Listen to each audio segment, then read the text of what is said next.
G'day guys, welcome to the Origin Canine podcast, where our mission is to enhance the full life cycle of working canines and handlers. The podcast is now available on YouTube and all major podcast platforms. If you're looking for our Australian-made tactical canine equipment, go to origincanine.com. Enjoy the show.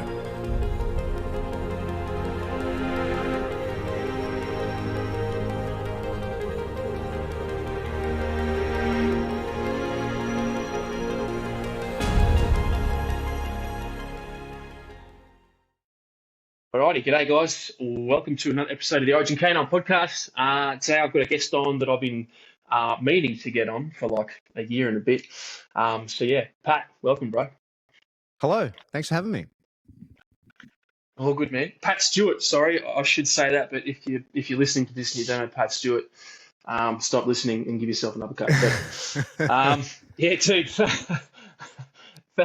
Thanks for the persisting with all the dramas. Like I said, man, it wouldn't be a podcast without some sort of fucking audio or connection drama or something. So, mate, if it makes you feel any better, in a previous life, I worked on some big, very expensive podcasts, and it doesn't matter how much money you spend or how big the guests are, the same technical issues always arise. Mate, yeah, 100%. Or like just random shit, like someone forgets that it's on, or like I'm like 10 minutes late because I'm a spastic, and I'm like, oh fuck. Yeah. Yeah. Anyway, hey, dude. Like I said, man, thanks for coming on, bro. I know you're a busy man, and I've been meaning to get you on for ages. And every time I do, they're like, hey, who should I get on the podcast? It's always Pat. So I'm glad we finally banged it in, man. Dude. I don't know if you've listened to many of these episodes, but we'd sort of like rip through your childhood, your career, that type of stuff, and then how you kind of transitioned into the dog world. Mm-hmm. So, mate, tell us about growing up.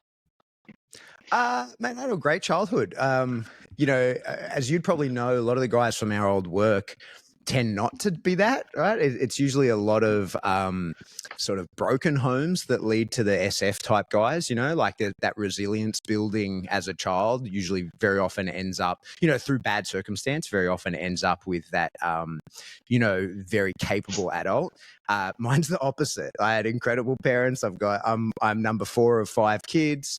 My parents, incredible, still together, been together since forever. They're in their 70s, still in the same home that they raised us all in. And so I had this incredible childhood where my dad really acted as a coach to me, literally and figuratively in many ways, and like incredible mother as well. So really blessed in that regard. Played a lot of sport when I was growing up. And so my dad is one of what amazes me when I reflect on this about my dad is like he was an expert in everything that I did. And this was pre like YouTube University, so like whether I was playing soccer, he knew everything about coaching soccer, and I did little athletics and he knew everything about all of that. Now it probably helped that I was number 4 of 5 and the oldest is 10 years older than me. And the youngest is 10 years younger than me. So like he had a lot of practice, he had a lot of time on the tools. What? We all played the same sports and that kind of stuff. So, as a result, mate, I had this incredible childhood that really was, I feel very capable as an adult because of that childhood. No one was very happy with me when I joined the army. I finished school and did really well, got pretty high marks. And my buddy was joining the army and I was like, yeah, fuck it. Like, why not? And 12 and a half years later when I get out and, I don't know if you're aware of it at all. I was on the original Simpson platoon, which is the very first direct entry platoon. So it was like the trial of whether direct entry to SF was ever going to become a thing. So I was on that. And so a buddy of mine was joining and both of us got, corralled into that. And, 18 months later, I've got my green beret and I'm like, woo, fuck yeah. So that was my career, man. Like childhood was great. We had dogs growing up, but, just the one really from my childhood. So like we had a border collie that died when I was about 5 or so. So I only have sort of sketchy memories of that dog.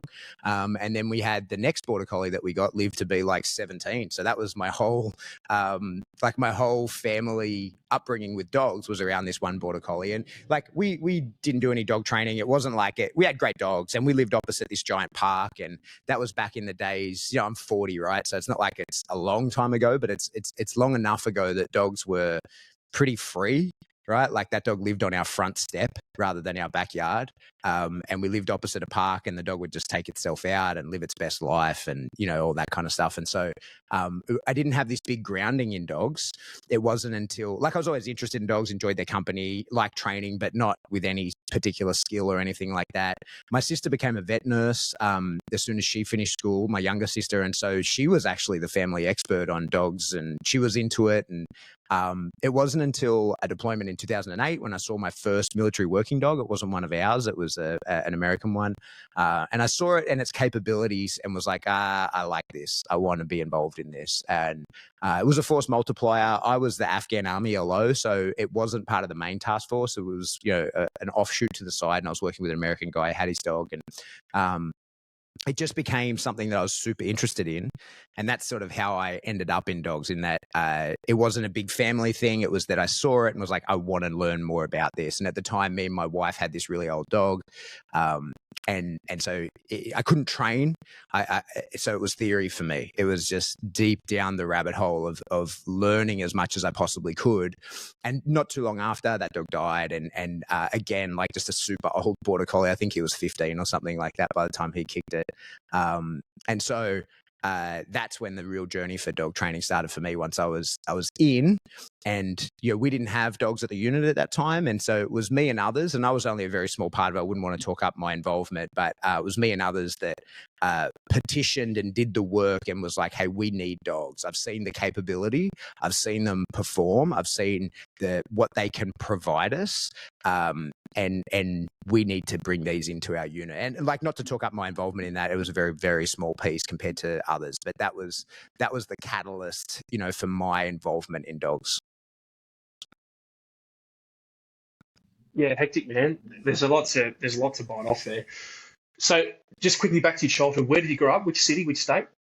Mate, in Sydney, here in so I grew up in Balmain in Sydney, and I live not far from I've lived like 3 kilometers from where I grew up. Now I'm 3 k's from there right now. That's just over the hill. Yeah, sweet as. Nah, cool, man. Yeah, because I grew up in Sydney as well, but like I was Eastern Beaches, so like it's kind of similar area / lifestyle. Mm-hmm. Yeah. Yeah. So, mate, talk to me about the DRS thing, dude. For people who don't know what it is, can you briefly describe it? Yeah. Give us the, mate, the super quick version of Papuka and Singo. Can I swear here? Is that allowed? Bro, you're an adult, Pat. You can do as you wish. Yeah. Okay. So the DRS, what we ended up being called was the DEX, right? Direct Entry Cunts. And so what it was you might remember that the CO. So this was in 2003 is when it started, and I think what happened was, knowing what I know about the world now, I think they saw our involvement in Afghanistan coming. And certainly, if not Afghanistan, just the war in the Middle East, the GWAT, right? And so 2 Commando, 4RR at the time, was directed to raise another company. Because back then, there was only Alpha, Bravo, and Charlie Company, right? And so there was no Delta. And so it was in around 2003 that they were directed, you need to raise another commando company. And that seems like, I'm sure that when the good ideas ferry threw that out, that seemed like, oh yeah, we'll just do that, not realizing, that's another 100 shooters that you have to somehow find. And it's already difficult enough to recruit from defense. And you're in competition. Like when people want to go to an SF unit, you're now in competition between people who want to go to SAS and what was 4AR at the time. And 4AR was very much in its infancy, like very much in its infancy. It had like some relative success in Timor, like everybody, and had deployed to Iraq. And nothing had really, like, beyond a couple of very small ticks, but there was no significant event in Iraq. So the unit was still very much a young, inexperienced unit. So convincing a lot of people from defense to try and come into there more than you would ever normally get was, probably considered difficult / impossible to raise another entire company. So what they came up with was this direct recruiting to special forces, where they realized that a lot of the indoctrination that happens within Army and the necessary steps to, like, so at the time you had to be, I think you actually had to be Army. It was even very difficult to come in from Navy or Air Force. You had to actually first your service transfer, and then you could come in. And so, and at the time it was also that you had to have been in the Army for at least 12 months. Outside of your initial employment, you had to be, within a unit, whatever it was, for 12 months. And so what they realized pretty quickly was that your first 12 months in the Army, there's a lot of sitting in the breezeway and there's a lot of painting rocks and doing dumb shit. And so what they realized was that we can simulate 12 months in the Army, the action that you'll see, the training that you'll get, we can recreate that in a very short period of time if we just focus on that. And they were also concerned about whether this would work or not. So the first batch of us were all reservists. They made us actually join as reserves so that they could just kick us out, or not necessarily kick us out, but if we fell out of the program, they didn't have to deal with us. So we were reserves, and we got a special allocation of 200 days to begin with, and we started later in the year. So that 200 would get us through the whole, or close enough through to the whole year. And so we all went to Kapuka together. We all went to the School of Infantry. Then we all did this advanced infantry training course, which is this simulation of a year in a battalion, an infantry battalion. And we did it in 6 weeks. And it was run out of the School of Infantry. It was run by all SF guys. And it was just a lot of live fire shooting, a lot of, tactical movement kind of stuff. And then we did our barrier test and went straight on to selection. And we were reinforced along the way. So what happened was, like, we went to Kapuka, there's 48 of us, a bunch of people sort of fall out of the system there. So then when we went to the School of Infantry, a bunch of guys who were from 1 Commando and 2 Commando who were already reservists reinforced us. And so we topped up the platoon again. And then at the end of the School of Infantry, there was, people don't pass, people fall out of system, people get injured, whatever. And all those guys just got oh, well, you're out of here. Good luck. Goodbye. Rather than, because there was no way to back squad them. There was nowhere to send them. And those guys also didn't sign up for joining the infantry. They signed up to go directly into SF. And so as guys would just fall out of the system, we'd be reinforced. That happened all the way up until our barrier test. And then we went on to selection and then ultimately the Rio. So of the original 48 guys who started that, 3 of us, and I was one of them, got our Green Berets on the schedule of when we were meant to. And now many others, I think about 10 others, kind of caught up because they were injured. It wasn't that they were deemed unsuitable or whatever, but you know how it is on all that shit. That's, 18, 24 months of back-to-back courses. A lot of guys are injured in that, and they just fall out of the system and they catch up. And many were injured on the Rio, so they'd already done selection and got through, and then they just caught up. So yeah, they deemed that, if you can believe it, a success, right? So they were like, yeah, that was worth the while. And then they carried it on, and the next batch of guys came through. But it was a rough road for us, man, because the truth is we were shit. We didn't have a clue what we were doing. We were very junior. I was 20 years old and I've never been in the wider army. And 4AR at the time was, it was a mixed bag of people. The reception, some was good, some was bad. We were really welcomed by some of the sort of forward people, the forward-thinking people.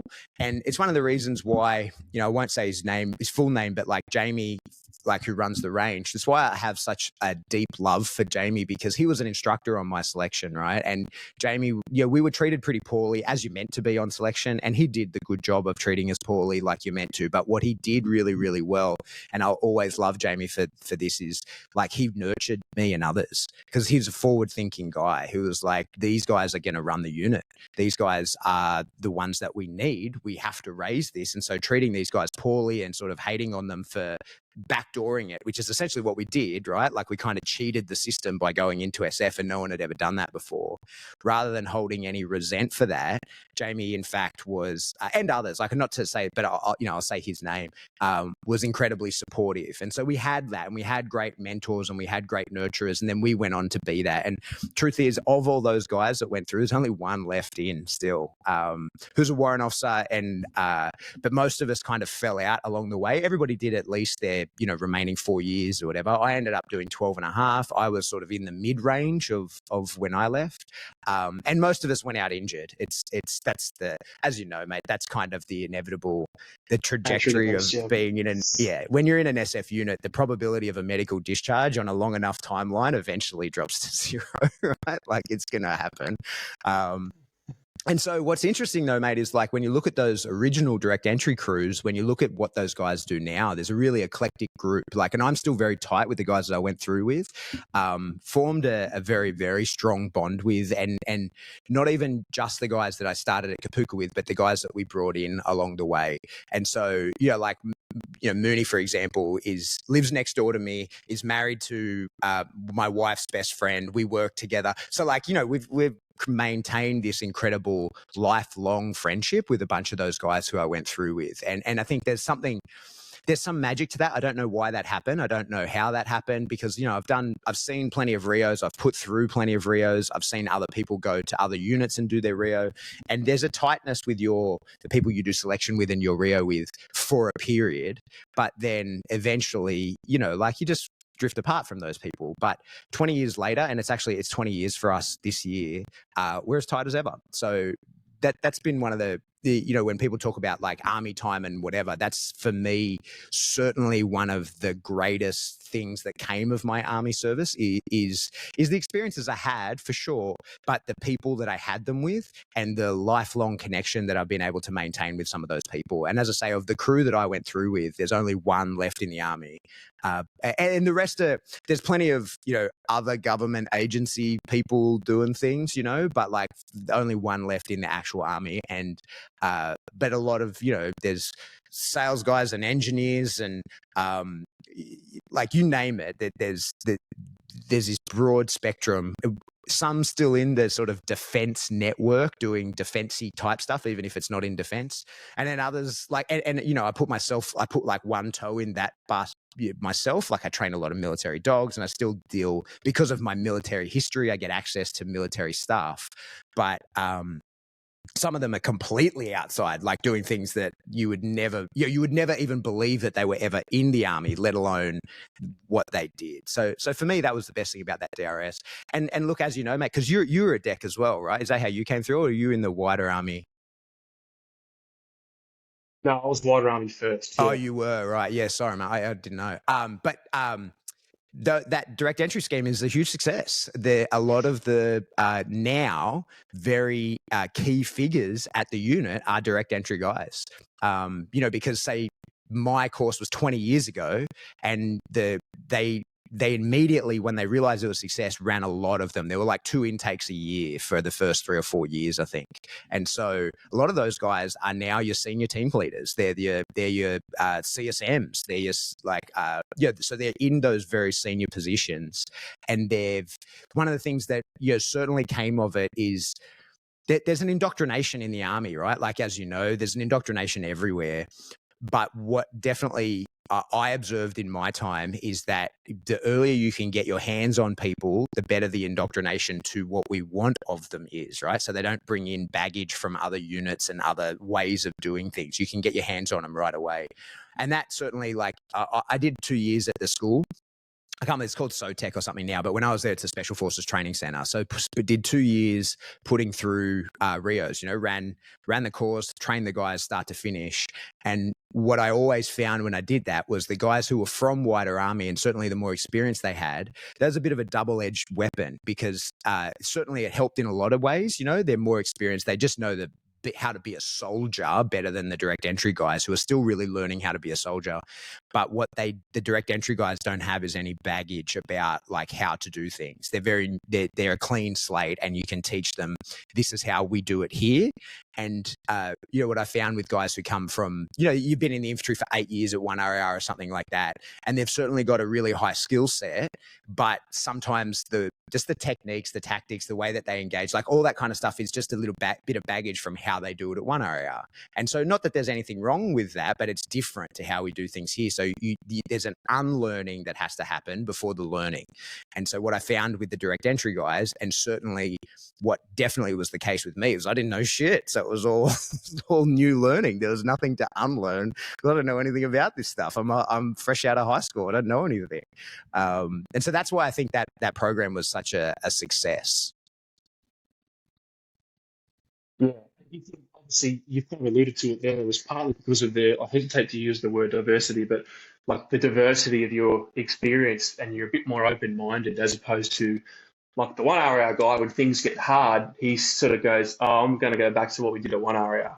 Yeah, yeah, and like that's imprinting, and I didn't understand that at the time, and certainly I get that a lot now with what I know about dogs and training and stuff like that. Is your first impressions last, right? First impressions are forever, and it's always gonna like the way that you frame everything is going to be the way that you first did. Even when you learn another way, your initial impulse is going to be that first thing. And so what happened with those direct entry guys, like I was probably a bit of an anomaly to it. Me and Tyndall, who I joined with, like we were just dummies straight out of school. And what happened was, like I'm like, hey, I want to join the army. Like, hell yeah. I did my psych test and my aptitude test, and they were like, hey, we're going to do this program and we'd like you to be a part of it. And I was really fat, right? Like I was a fatso. Not that I'm not now, but I was like, hey, this isn't an SF thing happening here. And they were like, oh, that we can fix that, right? Like that they're like that's something we can take care of. It's your brain is what we're interested in. And so I was like, oh, cool. And then what I found was certainly me and a couple of others were straight out of school, but majority of the others were actually much older men.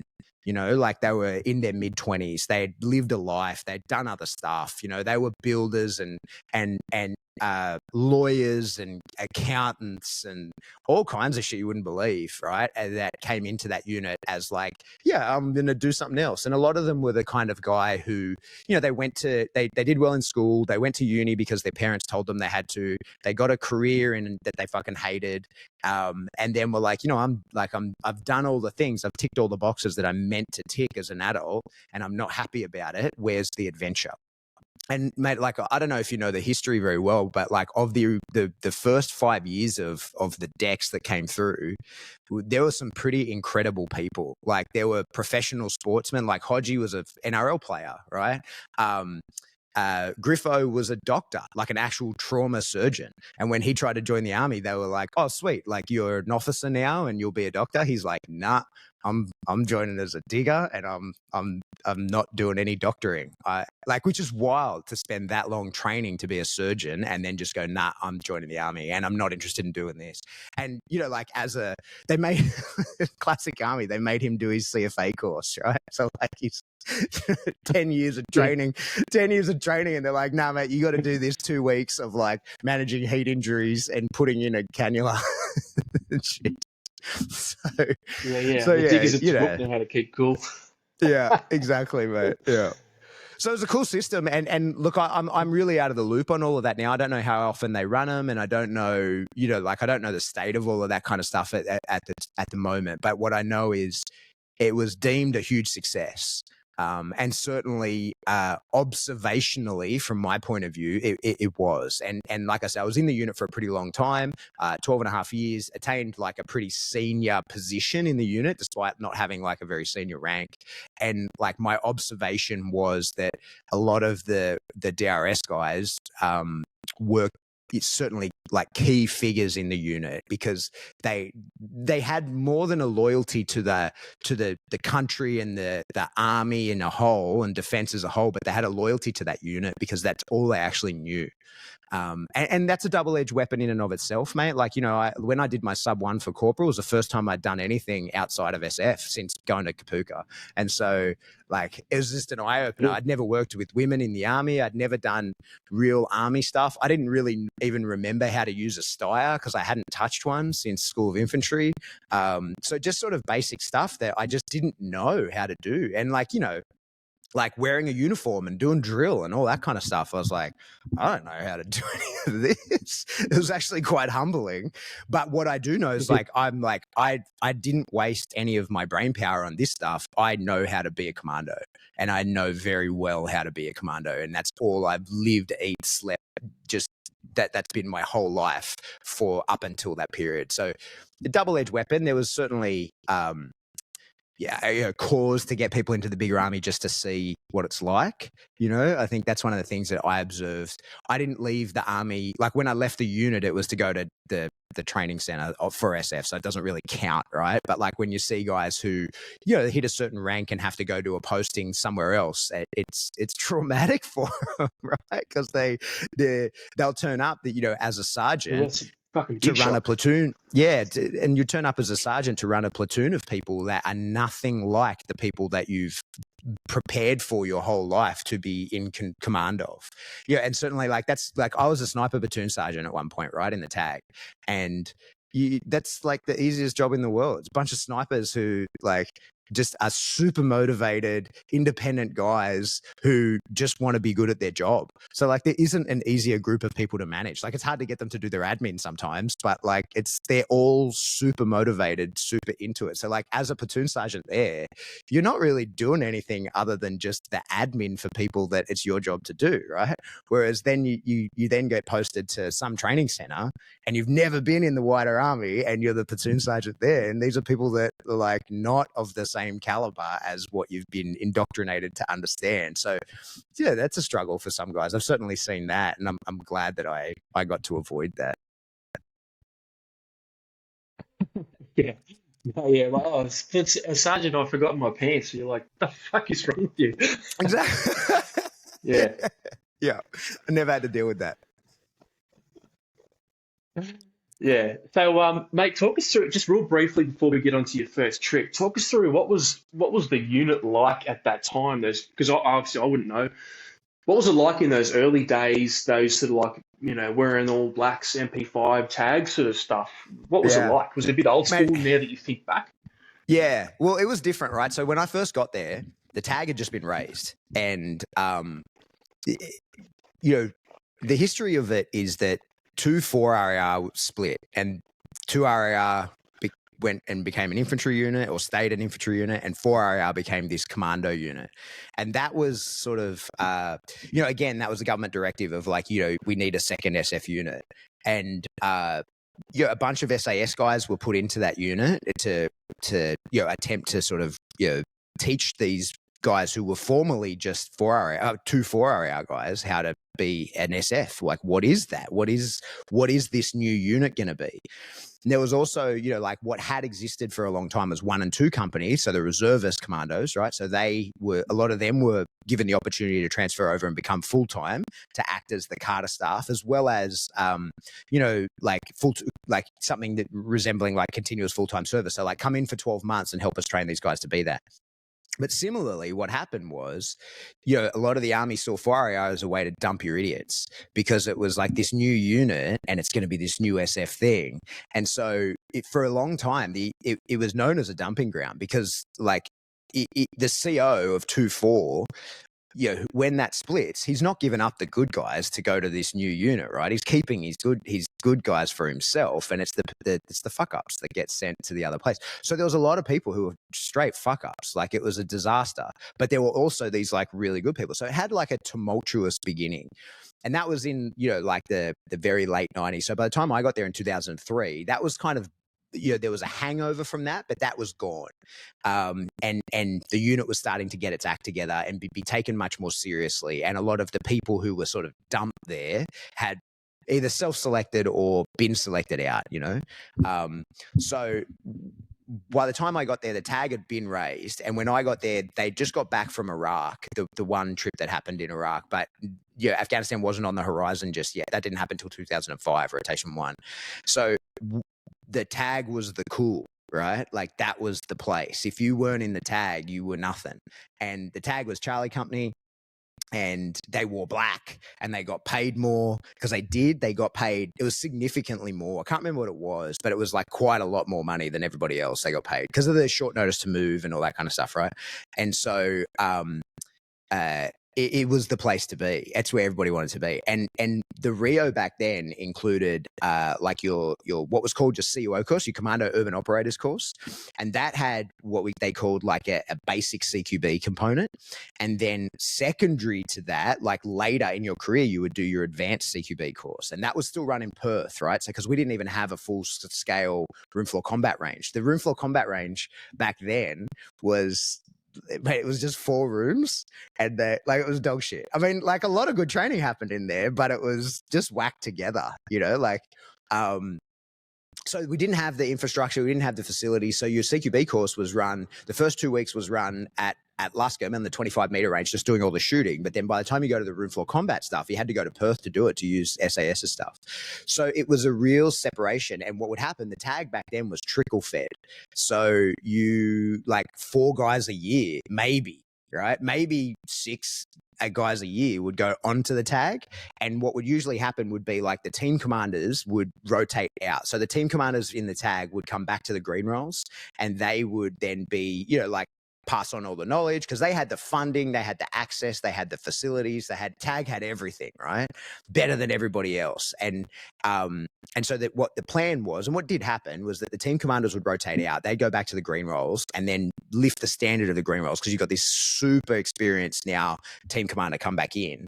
The 2 ICs of the tag teams would then step up and they would become the team commanders, and that would, like, be a shuffle within the teams, and a new guy could come in. So I was one of those. I was.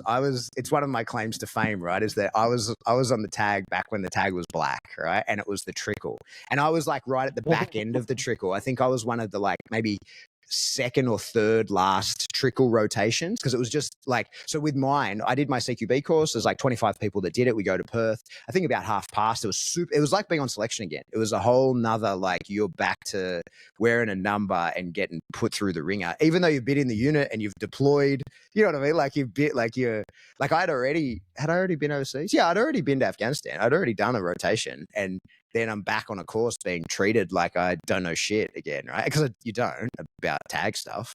I rotated in, and it was just 4 of us. One guy, because the tag back then was, 4 teams, 4 land teams anyway, and so it was just one guy per team. The team commanders all rotated out, 2 ICs stepped up, and I was the team driver. I just got put into one of the teams. So it was a wild, like, because it was really different back then. Like, it was a class system. Tag used to push in at the mess. That was one of the wildest things, right? So, like, everyone would be lined up to get into the mess, and the tag would just roll up in their SPs and just, like, in their flight suits, and just walk to the front of the line, walk straight in, right? And everyone would just stand there and be like, like, I got to see them, right? And so when I rotated on and got to be one of them, it was like the coolest thing ever. Yeah, and you pay, like, mate, it I don't know that it doubled, but it was a lot. It was a lot more money. It was way more money. And it wasn't until it wasn't much later. It wasn't until like 2008 or something like that everybody got the same pay rate. Until they started doing the company rotations, that's how they actually facilitated it, right? Is everybody got the same pay rate once they started doing the company rotations. So it was a different unit, man. It was really different. And then, like, tag was the cool until, like, the rotations to Afghanistan spooled up, and then tag was the shit. Like, no one wanted to go there, right? Like, it was the worst.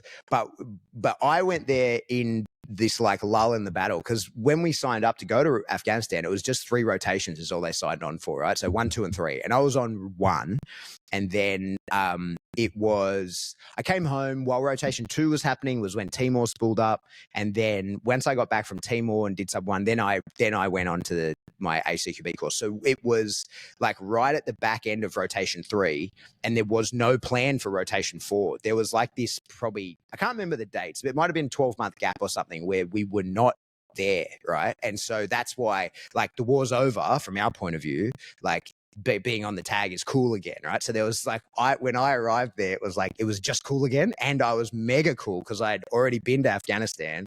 I just got back from Timor, and that was, like, not World War Timor. This was Special Recovery Operation Timor, right? Like, we flew there in Black Hawks. It was a whole ordeal. Like, it was an emergency. We went and secured the UN. So, like, I got really lucky. Like, I was just right place, right time. Like, it wasn't like I was some awesome operator. I was dog shit to start with. I got better as time went on, but, like, I was just right place, right time, and fell into all these cool gigs early in my career, which really set me up for success. So then I was on the tag as rotations 4, 5, and 6 were happening, and then off, and I went straight on 7.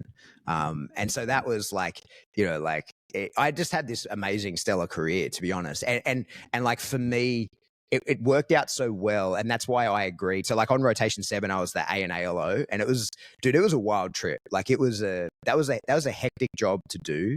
I did it because no one else wanted it. Like when I rotated off the tag, I went into Bravo Company, and I was an Alpha Company guy. I wanted to deploy with Alpha Company, and Alpha Company needed an A&A guy, and I was like, I was a team commander in Bravo, and I was like, you know what? Fuck it. Like I'll go do this job. And it was a disaster. Like it was, I mean, in retrospect, it was good, but the trip was hectic, man. It was I was in a lot of shit. And because I was just the Afghan army guy, we were forward element every gig. And so I'd rotate out the Afghan guys, and the platoons who were going to be forward element would rotate, and the teams within the platoons would rotate, but it was me at the front every time, right? And so it was a hectic trip. And that's why at the back end of that trip, when they said one of the NCOs from Alpha Company has to go to the school, the CSM at the time and a bunch of people were like, hey, Pat, that's probably a good gig for you, man. Like you've kind of like, if luck has a if luck has a limit as a resource, you've probably expended yours, and so maybe you should go and like re-up that and go take 2 years where you're not going to deploy again. So I did that and went to the school for 2 years and was really lucky there. Like career wise, see, like I was going to be a lifer, right? Like I'd planned to stay in forever. And so career-wise, it was 100% the right move, because I as a corporal, I got all my supervisor like everything. And so by the time I came back to the unit 2 years later, I'm the king dingling. Like I can run every range. I can do everything. I'm fully qualified in everything. And so as a team commander then, I'm a very high value team commander, just training wise, right? Like not that my skill or capability was especially high, but I can run anything. I was a supervisor of everything that can be done. And so, and they also very wisely, the CSM or the SSM there managed to get me on a range qual course as well, right? So like I turned up with the capabilities of a sergeant despite being a corporal. And so career wise, it was excellent. Had I not broken my back, I would have been and left. It would have been great. But life throws you a curveball every now and again. Yeah, correct, man. Dude, I want to wind back because you skimmed over it real quick. I want to go into Timor a lot because I don't know much about it, but I won't, just for the sake of the podcast. Can you tell me the main difference between rotation 1 and rotation 7 for you? What was the difference there? Like, what were you doing on rotation 1? So we in the units were infants on rotation 1, right? Like it was the first real big boy deployment for the unit, and it was tricky, right? Because we were very junior. The platoon that went, they built kind of a super platoon, right? So it wasn't a traditional, it wasn't a normal shape and size commando platoon. And also it wasn't like they just picked up one of the platoons and said, away you go. They hand selected, they rebuilt new teams because they were like, we have to put the best foot forward, right? And so I was just a team gunner. I was a very junior digger. But a lot of the guys that went were these DRS guys. So that pissed off quite a lot of people, right? Because there were quite a lot of DRS guys in that first trip that were very inexperienced. And, there was a problem, like we're there with an SAS troop that, there's like, not that I carry any resentment or anything to the SAS guys. I think that if you get two groups of alpha males, if you want to call them that, and divide them on any line, you could just be like, measure their arm lengths and go, these are the long arm guys and these are the short arm guys, and put them on different sides of the room. They're going to hate each other. Like that's how it goes, right? But it was difficult. Like we spent basically rotation 1 was us trying to prove that we were capable, and we were given really shitty jobs, and we were stitched up quite a few times, like set up for failure quite badly, and very badly by some of, not like I certainly want to be careful, choose my words carefully, but by some of the senior leadership and from Perth wanted us to fail, which was madness, right? Like this is the real thing. Like this is one of the conversations that I've always run my mouth. As you can tell, I don't mind speaking, right? And it caused me a lot of issues, but it also made me feel good in my career. Like I never found myself wishing I'd said something that I didn't. In fact, most of the time I wished I said something that I wish I didn't say something. But as I said to, some of those early leaderships, I was like, this isn't this isn't an exercise. Like, this is the real deal. And you stitching us up to fail has real world implications. And so simple things like giving, they regularly told us, like, misinformed us on what gigs were going to be so that we appeared underprepared, right? There were times when it was like we were on foot and the other element were in vehicles, and they were like, okay, we've organized your extraction and it's 18 kilometers away and it's in 2 hours, see you later. And so we're fucking sprinting to get to where we had to go. You know what I mean? To the point where another coalition force, these Canadians, actually said, aren't you going to drive them there? And they're like, no. And they drove us. You know, like just shit like that. So rotation 1 was really hard. Rotation 1 was a real struggle for credibility, and rightly, because we didn't have any. We had to earn it. And we did fine. Like, we did fine. There were some issues, like in every trip, right? But we did fine. We did good. But it wasn't like we were banging it in. What was weird, though, geographically in Afghanistan was, mate, we went some of the places that on rotation 7 and later rotations you wouldn't dream of going, right? We bumbled through those towns, like 3-vehicle packet, no idea the danger we were in. And because no one knew, right? This is new. We were figuring it out. Like, where is this shit? And like, we fired a few shots, that we hit a few IEDs, but it wasn't what happened later. Things got going on rotation 2 from the work that we did on rotation 1. Things got going. Certainly by rotation 3 is when things started to get really hectic. And then by the time I'm back on rotation 7, it's not even remotely the same. Like, it's a different unit turning up. But now you're at the point, like, I turn up on rotation 7 with, like, I'm on rotation 1 as a very inexperienced young digger who's only been in the army 2.5 years at that point, right? Or 2 years. I've only been in the army like 2 years. I really didn't have the experience and competence to be capable of doing what we later did. And so I hold no resentment to the way we were treated back then, like, not in the slightest. And I think, at the time I was kind of pissed off, but like, it on us not being allowed to do the things that we felt capable of doing. But as the unit evolved and as the guys got more capable, and certainly by the end there, like, by the time you're looking at the capability of the unit on rotation 18 and certainly the post rotations going forward, like into Iraq and stuff like that afterwards, it's a different animal altogether. Like, it's a completely different thing. And if you'd gotten 20-year-old me and put me, like 2003 version of me, brand new to the unit, brand new to the army, and put me into one of those teams and said sink or, like, one of those now super capable teams, and said sink or swim, it was sink. Like, I couldn't have kept up. The young diggers back then did not have the skill set and the capability and the training and the equipment and the knowledge and all of the things that they now have. We didn't have then, because like, that comes as trial by fire. You learn from experience. We had no experience. There was no one with experience, like, it would be, back then in the army, you'd be, in 2003 when I joined, it would be like, that guy went to Somalia, like, he's done a thing, because the Vietnam veterans were gone and the whole army was this non-war army where no one had actually done anything. And so, like, some 1RAR guys went to Somalia, but it's not like they were banging it in. They weren't Black Hawk downing it, so, like, there wasn't the corporate knowledge in the army that, like, we would have done fine. We were highly trained, but not to the level that the guys are now. And that's why, mate, like, I always, whenever I'm still working with the unit now, I'm like, holy shit, you guys, like, you're so good, and you don't know that, right? Like, you don't really realize where you fit into the scheme of all of this shit. Just the training facilities, mate, like that whole SFTF and everything that they have, and the work that Jamie and like, that fucking shit is incredible, mate. And we didn't have any of that shit. And so just having access to that stuff, and it's the nature of the digger to complain, right? That's the nature of the digger. That's part of, like, that's one of your KPIs that you have to hit. You have to have a certain number of whinges every day, right? But the reality is, mate, they've got it good. Right too. Exactly, right? But the reality is, those guys have it good, and they are incredible now. Like, they are the skill set of the average shooter at that unit is so far beyond what the skill set of the average shooter was when I was a digger there. Yeah.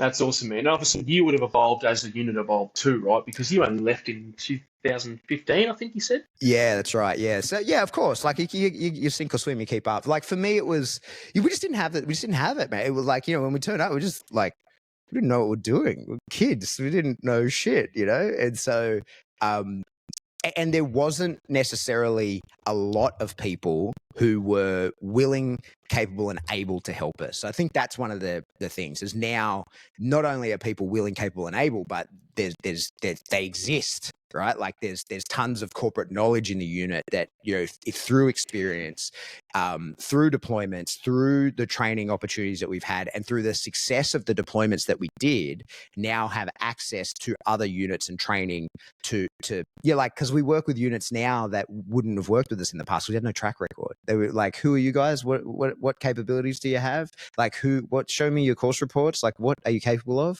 But now those units seek out to Commando and they're like, "Hey, you guys did this incredible work. We worked with you over here. We know of your capability. We like so." The rising tide lifted all those boats, mate, and so it lifted them along the way. And of course, like I was pretty good by the end, you know, like I was a very capable operator in what I did, but certainly to start with, I was dog shit. But so was everyone. Like none of us were especially impressive people. That's for sure. Yeah. Yeah. And can you give us an idea of the sort of combat you were looking at in that 2000? I think it was 2008 trip, that second rotation you did. Yeah, mate. So we did a lot of stuff. The biggest, like, we spent a lot of time in Mirabad. Got pretty wild in there.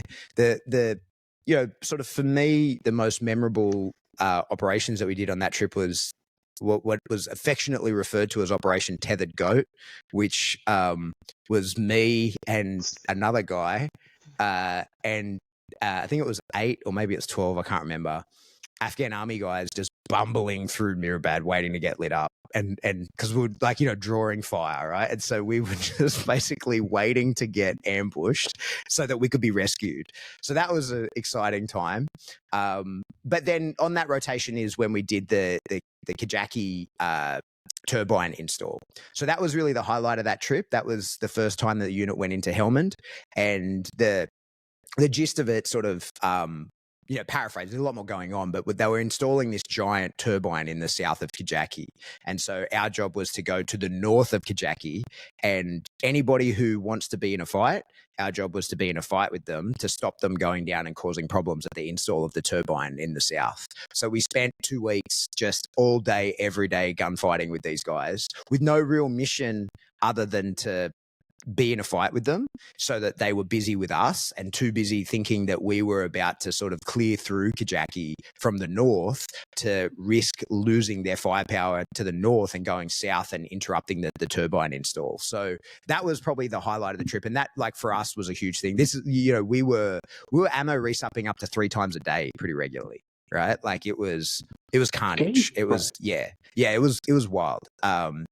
It was a hectic couple of weeks in there. So that was probably the highlight of the trip. So like when you think about that in contrast, like it's a different thing altogether. You know, like we were doing perimeter and base security for quite a long time on rotation 1, right? Like literally patrolling around the outside of TK. And we did quite a lot of like in TK patrols, like actually walking through the town and sort of showing our face and being like, hey, we've just moved in, basically, is what we were saying to everybody in Tarankout. Like, hey, that we're taking over the base that's on the outskirts of town. This is who we are. This is how we intend to operate. So there was a lot of that early on. But by the time I came back in 2008, it was like, we're off chasing down bad guys all over the place. And the operations back then, this is prior to the counter nexus type stuff, but like what we were doing was mostly disrupt. And the people that we were chasing were IED makers and facilitators. That was our main job. And so it was a lot of just being around, and you know, like we were still at the pointy end of the big walks back then, man. Like, so we used to, like, the standard operation would be drive out into the dash, put in a VDO, and then walk usually a minimum of 7 kilometers into wherever we were going to go. So we would usually try and park the cars in like within the sort of center point of a triangle of town, so that nobody knew where we were actually going to go. We wait for the period of darkness, and then we run or walk or whatever into where we were going to try and kill or capture whoever we were after for whatever reason, or do whatever we were doing there, and then be out again before the sun came up. Or maybe we'd go in and we'd occupy the town for a day or two and then leave the next night when the sun goes down. So we were right, like rotation 7 that I was on there, that was right in the thick of that, because that was, that became popular in rotation 4. That was when and it was super successful. It's a giant pain in the ass to do, and they're the worst gigs. Because I remember one night walking I remember looking at my GPS as we got to the target, and we were 19.7 kilometers walk there, and now we get to do the assault, and it went bad. It was a disaster. We had to carry out a bunch of people. It was a whole ordeal, and so we took a shorter route out. I think it was 9 k's out or something like that, because we went a different way. But man, we put some miles on the boots back then. It was really different sort of operations to how it ended up finishing up, where it was all helo based stuff and stuff like that.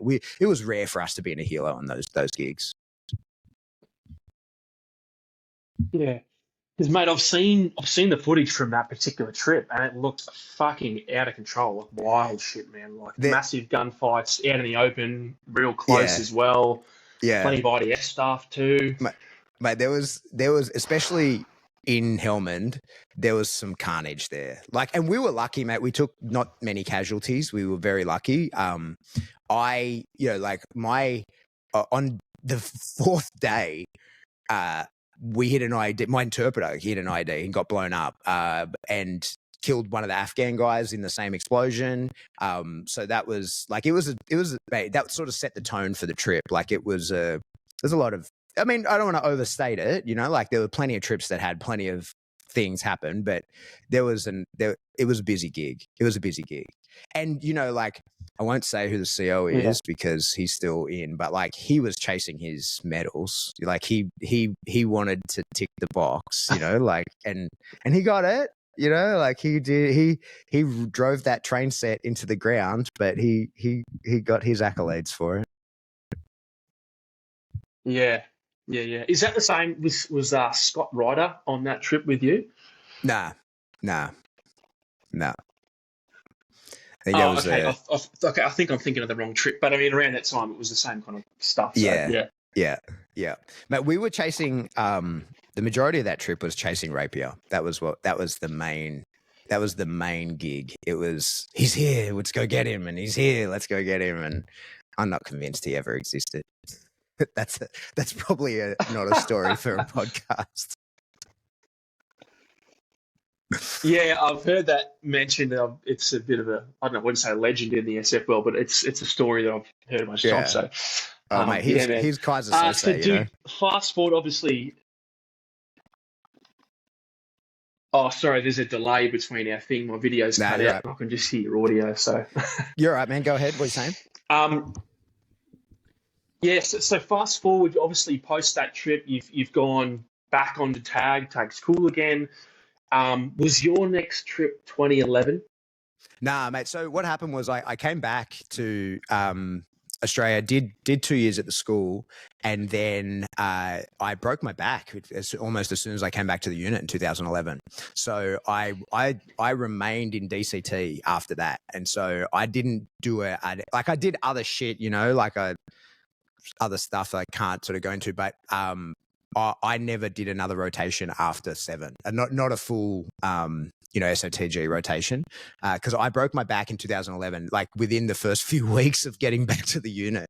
And so I did my 2 years at the school, came back, was a team commander on the tag, and, of the niche capabilities team, and just had this progressive back injury that just kept getting worse. And I did it within the first couple months of being back. And then I didn't actually know I'd fractured my back until the middle of the year, when I eventually, it got to the point, for me, what happened was I was doing pistol, I was doing nothing. It was a pretty unexciting thing, but, I had this sciatic kind of pain and this pain in my back, and it just was progressively getting worse and worse and worse. And to the point, you just put up with shit. That's the nature of the beast, is you just kind of put up with it. And then one day I had to do my Hyatt recertification. So, Hyatt, the helicopter crash certification crashing into water and you got to get out of it. And so I had to recertify. And so I'm standing there on the side of the pool. I drove all the way down an hour to do it, right? So I'm standing on the side of the pool, got all my gear on, watching, ready to go. And I just thought, I'm not going to be able to get out. Like, I can't move. My back's so sore. And I'm standing here in all my armor and stuff. And I'm like, I'm not going to be able to do this. Like, I'm going to be the guy that's going to have the diver put the thing in his mouth and get rescued from the helo. And so I was like, hey, I'm out. I've got to go to the RAP. And like, long story short, they're like, dude, you fractured your back in 2 places. You bulged 3 discs. You've torn all the cartilage in your hips. You have mush where there should be bones in your foot. Your knee is completely destroyed. So I was like, oh, right. Yeah. Okay. I did feel unwell. So that was kind of, but like, I stayed. So what happened with me, they put me on a critical skills waiver. And so like, I really should have been medically discharged straight away or within the 12 months or however medical discharges work. Right. So they put me on a critical skills waiver and basically said, we'll keep him so long as he wants to stay. We'll keep him and he'll work within whatever capacity he can work. Because as I said, I was a very, like, beyond my personal skill set and people liking me, like, that's unimportant, right? But I was a very valuable person for my qualifications and the position that I held.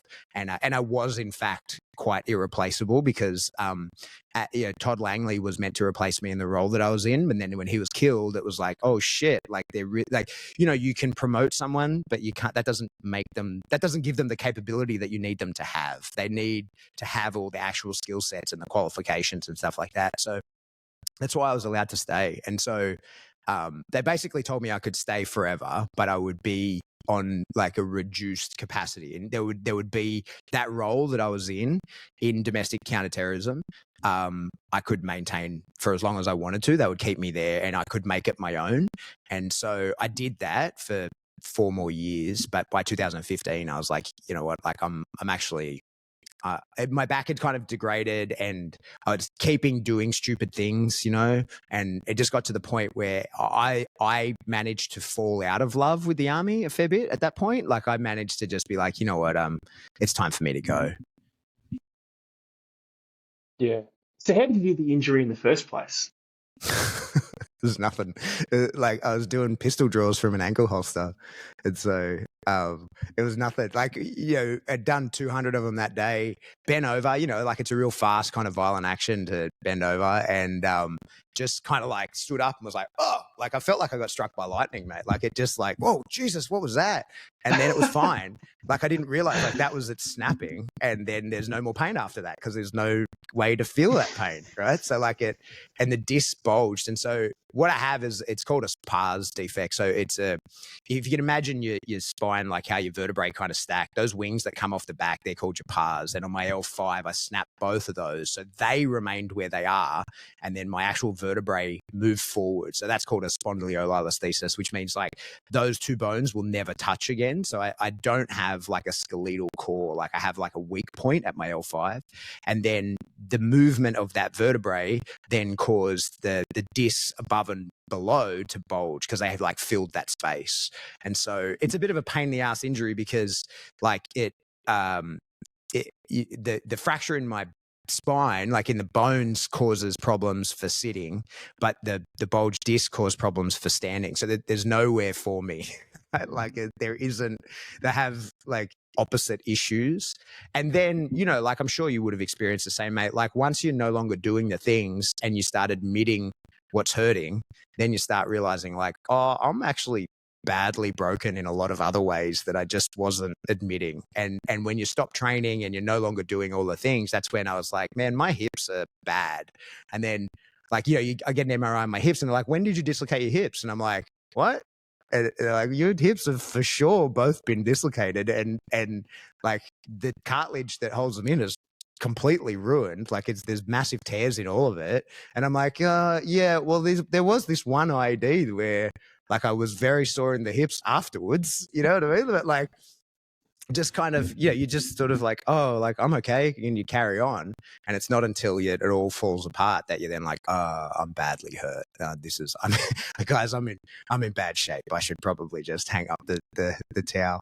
So that's, like, and the problem with that kind of stuff is like they're all forever injuries. There's no fixing any of that shit. So like ideally what they wanted me to do was fuse my back, replace the disc, get both hips replaced, get like a double hip replacement, and fuse my big toe, and then look at and then get like, I can't even remember what surgery I was meant to get on my knee, but like at some point, like, because you see individual people about those things, right? So like the back surgeon says this, the hip surgeon says this, the foot guy says this, the knee guy says this, but none of them know each other, and it's only me that then has to go like, hang on, like, if I get all this shit done, like, where does it end? I'm going to be more metal than person. And the back guy says, well, when we fuse your back, you can no longer rotate in that plane, right? So you won't be able to twist between your L4, L5, and S1 will be fused together. That means you no longer have any rotation there. So you overuse your hips. But then he doesn't know that I'm also getting a double hip replacement, right? And hip replacements are only good for 10 to 15 years. And at the time, I'm 30. So it's like, I'm going to go through a lot of these before like I age out of the system. And back surgery is kind of a one-shot deal. Once they replace those discs and fuse your spine, like there's no undoing that, right? So like if they think of, if they develop something better in the future, there's no way of doing it. And the key one, and I had this ridiculous argument with the surgeon who wanted to fuse my big toe, right? He's like, you won't be able to run ever again. And I'm like, what? Like it'll hurt to run? Like, because it's the same with my back. I can't run. And he's like, no, you like mechanically won't be able to do it. And I was like, but what if a lion's chasing me? And he looks at me like I'm an idiot. I was like, mate, I'm not giving up my ability to run. Like I need to be able to do that. Whether I choose to or not is a different thing. And whether it hurts or not is a different thing. I'm not like putting myself in a position to not be able to do it. Like that's, if there's a way around this, I'm not doing that. And that was kind of the final straw for me, where I was like, I'm not getting any of these surgeries. And the back guy was the best guy. And he was like, oh mate, I wouldn't either. He's like, until you need him, like until you can't function without him, don't do it. And he was the one that said to me, he's like, he's sort of an advanced kind of guy. And he was like, by the time you need this surgery, I will have invented something better. Like, so this is not the surgery for you. Whereas most of all the others were like, yeah, like I'll sign you up Tuesday, let's do it. And I was like, nah, let's not do that. Yeah, but I guess between you and the back surgeon, you're lucky there was a bit of emotional intelligence there, right? A bit of longevity in your thinking. Yeah, for sure. So, dude, what was that like? Because I know, or at least I think you were kind of close with Brett Wood, maybe Todd Langley, those kind of guys, and that's why I thought you were on rotations later on. What was that like for you? Injured, no longer able to deploy, and then guys come home and they get killed, and what was that like for you? Was that frustrating? Do you feel like yeah, for sure. And look, Brett was the first person that we had killed in action that I was very close with. And so sort of for context, Brett was an instructor he was a Lance Corporal on my selection and was really heavily involved in it. And then he was actually going through like a divorce from his ex-wife while we were on Rio. And so when we lived in the lines, he lived with us. And so it was a bit of a weird sort of relationship because he was our instructor by day, but then also lived with us. And this is not like, on a course where you're living in the barracks. We were just living in the lines because we were young idiots that had nowhere else to live, right? And so Brett had moved back in because he was mid-divorce. So Brett was a huge mentor to me. And really, like Brett was in the tag when I was in the tag, and Brett had always been a person who had shown, like the type of character that he was that he was one of the long-term thinkers that I sort of mentioned earlier, right? Who saw like, these are the guys that are going to be running the unit at some point, rather than like complaining about them being here. It's my job to turn them into the people who will be good at what I need them to do. And Brett was exceptional at that. And so Brett was not just a friend. Like, I'm not going to overstate how close we were, like, but we were friends. He would come to my house, we were friends. But he was a mentor. He was a very important person in my career. So when he was killed, that was the first time that it was someone that I was very close to that was killed in action. And it was super frustrating. I remember seeing it on the news. I remember not, like I woke up to the information. It was out. It was public information before. Like no one told me. I didn't. Yeah, like when when the Hilo crash happened, the Alpha Company Hilo crash. I was at work. I knew about it. I knew about it through the DSN before anybody else knew about it. You know, and I read the names and I knew all the guys, and like a couple of them I'd put through selection, and like it's confronting. It's hurtful. It's sad. It's all those things. But Brett was the first one where I felt like a personal loss of a friend rather than it just being like a work colleague or an Australian or, you know, like all the things that you think when someone's killed overseas. But Brett was the first one that was very tight with.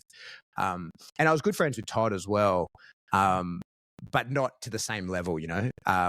So it's always, it's terrible. It's terrible. And the problem with the way that, you know, like with all of those sorts of things, what was tricky for me, man, was, you know, I good, right or wrong, good or bad, that the amount of time that I spent with the Afghan army guys, like I was pretty close to fluent Pashto. I can't speak it for shit now, but my interpreter was killed straight away, right? So, and they replaced him, but I just didn't want the other one to be killed. So I wouldn't take him out. Like he would only help me in the barracks. And I made it a priority to learn the language so that I wasn't dependent on him. Because the interpreter was killed because he was the interpreter, right? Like it was he was high. I 10 seconds before he stepped on the IED, I stepped on the IED. They armed it for him and they identified him. And so I took it very personally and made sure that the guy that replaced him didn't get killed under the same circumstances, right? So I wouldn't let him go into any circumstance where he could first be identified as an interpreter, but second, even be really in harm's way. And so I developed a pretty strong friendship with some of the Afghan army guys. And as a result, like I stayed in touch with them for years later. And as a result, I found it very difficult. The sort of experience of having guys killed in action is because like I don't have any ill will or ill feelings or anything at all towards Afghanis, right? Because like I understood more than anyone else, I think, or, you know, I shouldn't speak for others, but I understood very acutely that we're fighting the Taliban and an ideology, not the people that live in this country. And I think it's really easy for people to fall into that trap because it's very difficult to identify a Talib from anyone else. And now, you know, they're fucking running the place again. But like I was good at doing that. I understood the ethnic differences in Afghanistan. I understood the cultural differences. I understood the ideological differences. I understood like extremism versus moderation. I understood, you know, like the Islamic jihadist versus the orthodox Islamic person. You know, like I understand the difference between those two. And so when Brett or anyone else is killed, that frustration, that anger, that resentment that you want to have, you don't really know where to point that because there isn't, like, Brett was killed by an IED. So like, who the fuck put that IED there, right? And under what circumstances, and who was that meant for? You know, like so it's that's the frustrating part of that sort of thing, is that it's more a feeling of helplessness than it is like anger or resentment or anything like that. And what I know now, you know, I'm something of an expert in behavior and modifying it now. And what I know, like, is that helplessness is basically the most aversive feeling that any being can feel. Like being in a position where you're in a problem and there isn't a solution to it. That's like the worst thing that any being can feel, right? When we do that, you know, on purpose to people and to dogs and stuff like that, when we want them to never do something again. And so that's kind of the worst feeling, I think, of all of those deployments and all the you know, negative experiences that you have, is that I feel like maybe, yeah, I can't speak for others, but my understanding and experience of it was that it was highly aversive because there isn't a solution. And that's what we've seen now, right? So like we see, yeah, the whole of Afghanistan is back in control of the Taliban. Everything we did there was fucking pointless. In fact, actually, not only was it pointless, we probably actually made worse the situation there, if I'm honest, because right now there's 20-year-old people in Afghanistan who grew up not under Taliban rule and know what it's like to not live like that, and are once again living like that. And so, you know, like if you imagine you're a 15-year-old kid in Afghanistan today, until a couple of years ago, you didn't know what it was like to not have foreign soldiers there all the time. You've never seen that side of what this place can be. And they probably hold a level of resentment because they think of those foreign soldiers as invaders or whatever, and rightly, there's been a lot of wrong that has happened to those people. But they didn't know what was coming. They didn't know that. You get someone who's older, you get someone my age, they remember before, during, and now they're in the after. But you get those kids that didn't know that's what was coming. And it's off the news now, mate. No one gives a fuck. It's totally like, do you know what's happening in Afghanistan? I haven't got a clue, right? Like, I don't know. It's a disaster. And like, I found myself, one of my closest friends in the Afghan army, I found myself at the end of it kind of thinking like, fuck, I hope he got killed in action earlier, right? Like, rather than be in the position of being there under that now. Because this is a guy who joined the army because his entire family was killed by the Taliban. That's why he joined. He was like, no, we need to stop them. They came into my village and killed my family while I wasn't there. And so, like, how's he feel now? Yeah, and I know there was a lot of veterans and stuff that had a lot of angst, a lot of anger and frustration. Like you said, a lot of that helplessness too. When Kabul fell and they withdrew. So yeah, I mean, I never felt that way really. I was never that invested in that country, but I know that a lot of people did feel that way. So yeah, I think the way you worded that helplessness is it's an interesting point you raised, man. Yeah, thank you, dude. Yeah. Hey, dude. So tell me about actually just really quickly touch on that 2008 trip. You said that the first sort of the thing that piqued your curiosity. I don't know if it was a passion yet, but at least your curiosity was meeting that military working dog handler. Can you just quickly talk us through that and then how you then got started in the dog world? Yeah, mate. So like I saw a military working dog handler as an American guy and just sort of got talking to him quite a bit. We worked a little bit together, and got to know, like, just was impressed by the capability of his dog. And what I didn't know was that, knowing what I know now, it's still probably the best dog I've ever seen. He was maybe the best handler I've ever seen. So I developed a really false picture in my mind about the capability of military working dogs and their handlers. And it was a not a prolonged interaction or anything, but I saw the dog bite and I was like, this is something I want to get involved in, right? Like, and I'd always, like I said, like I'd had dogs my whole life, and our dogs were well trained. My dad was good at keeping a dog, my family was good at keeping a dog. But I hadn't ever done anything, like proper training, and I didn't have this big interest in it. And then having seen that, that's when I was like, oh, this is something I want to be involved in. And it was beyond just the military side of it. It was the training and it was the relationship that he had with the dog. And he was sort of a counterpart to me. So like he had a very similar role to me being involved with the Afghans. And I was jealous of the fact that he had an oppo, like he had a partner, even though it was the dog, and he had, like he had a closeness throughout his deployment to something that I just didn't have. And I was jealous of that for sure. And so that's what led me down the path, that's what got me started. And I came home and just was like, I'm an obsessive researcher, right? Like that's what I do. I'm a dopamine junkie. And rather than becoming a cocaine addict, I pushed that into research, right? So like if I decide I like something, I have to know everything about it. And that's been an ongoing theme my entire life. And the theme of it was 2009. By the time I got home in 2009, the theme was, I'm going to research everything about dog training. I'm going to turn over every fucking stone. I'm going to figure out everything that I can about this. And a lot of other things have come and gone from my life. Other things that I become obsessed with, and I like, no, I'm going to obsessively research this. But the dogs has always stayed. And in fact, now, like, as you can see, I'm into content and cameras and whatever. Like you can see I'm talking to you on this, I don't know if you can see it, but like I'm talking on a very fancy setup and all of that because but that was one of my obsessions. Okay, I want to learn how to want to learn cinematography.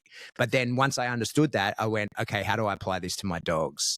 You know? And so like everything for me has, since that trip, has always kind of like, okay, this is now sort of my cornerstone of my personality, right? Like I'm the dog guy. And even when I was in and there were no dogs in the unit and I just had my own dog, I was the dog guy, right? Like I'm the guy that's into this. And in my community, for people who didn't even know I was in the army, right? Like I was the dog guy, right? Like I became that very quickly. And that's how I sort of started training pet dogs, was I just wanted to get my hands on dogs. I just wanted to get my hands on other people's dogs, and started like where I live training people's dogs for free, or just not even for free, like begging people to let me train their dogs, right? Like let me fix this issue. I'll be that annoying guy at the park that would just be like, hey, can I train your dog? Like I see the problem with your dog. Can I? Yeah, exactly. And what was funny was like I was lying about being a dog trainer before I was a dog trainer, because like I, you know, like being at the SF unit and in the role that I was in, and looking the way that I always looked when I was in, I would rarely ever tell people I was in the army. And so when I left the army to be a dog trainer, it was actually just starting to tell the truth, because I'd been lying about that for at least 4 years earlier, right? Like people in my community, when I was like, oh, I'm a dog trainer now, they were like, wait, you've always been a dog trainer? I was like, no, actually I was in the army. So yeah. Yeah, interesting, man. And I pose this as a question, and I don't mean this facetiously. Your obsession with learning, this insatiable sort of curiosity, is there a hint of like ADD, ADHD? I know Yeah, that it's kind funny of you say that, right? obsessive stuff can be linked with like autism. Yeah, no, it's funny you say that. So uh I'm the more I learn about dyslexia, for starters, and adult ADHD, the more I'm like, oh, I have this. So I'm definitely not diagnosed, but a lot of my friends do have ADD and dyslexia, and a lot of it's what's been really interesting is like seeing people who have sort of had issues, you know, with various things throughout their life, having to they're taught these coping mechanisms and these strategies and all these various things to deal with it, right? Beyond medication, there's a lot that you can do for dyslexia, and well, there's no medication for that, but ADD, and it turns out I do them all.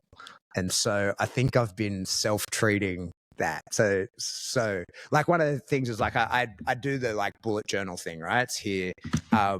And that's a specific technique for people with ADD to manage their time and themselves. And so when I was like, oh, but like someone, you know, like when I was doing it, someone's like, oh, do you have ADD? And I was like, no. And they're like, but that's for people with ADD. And I was like, oh, okay. Works. Yeah.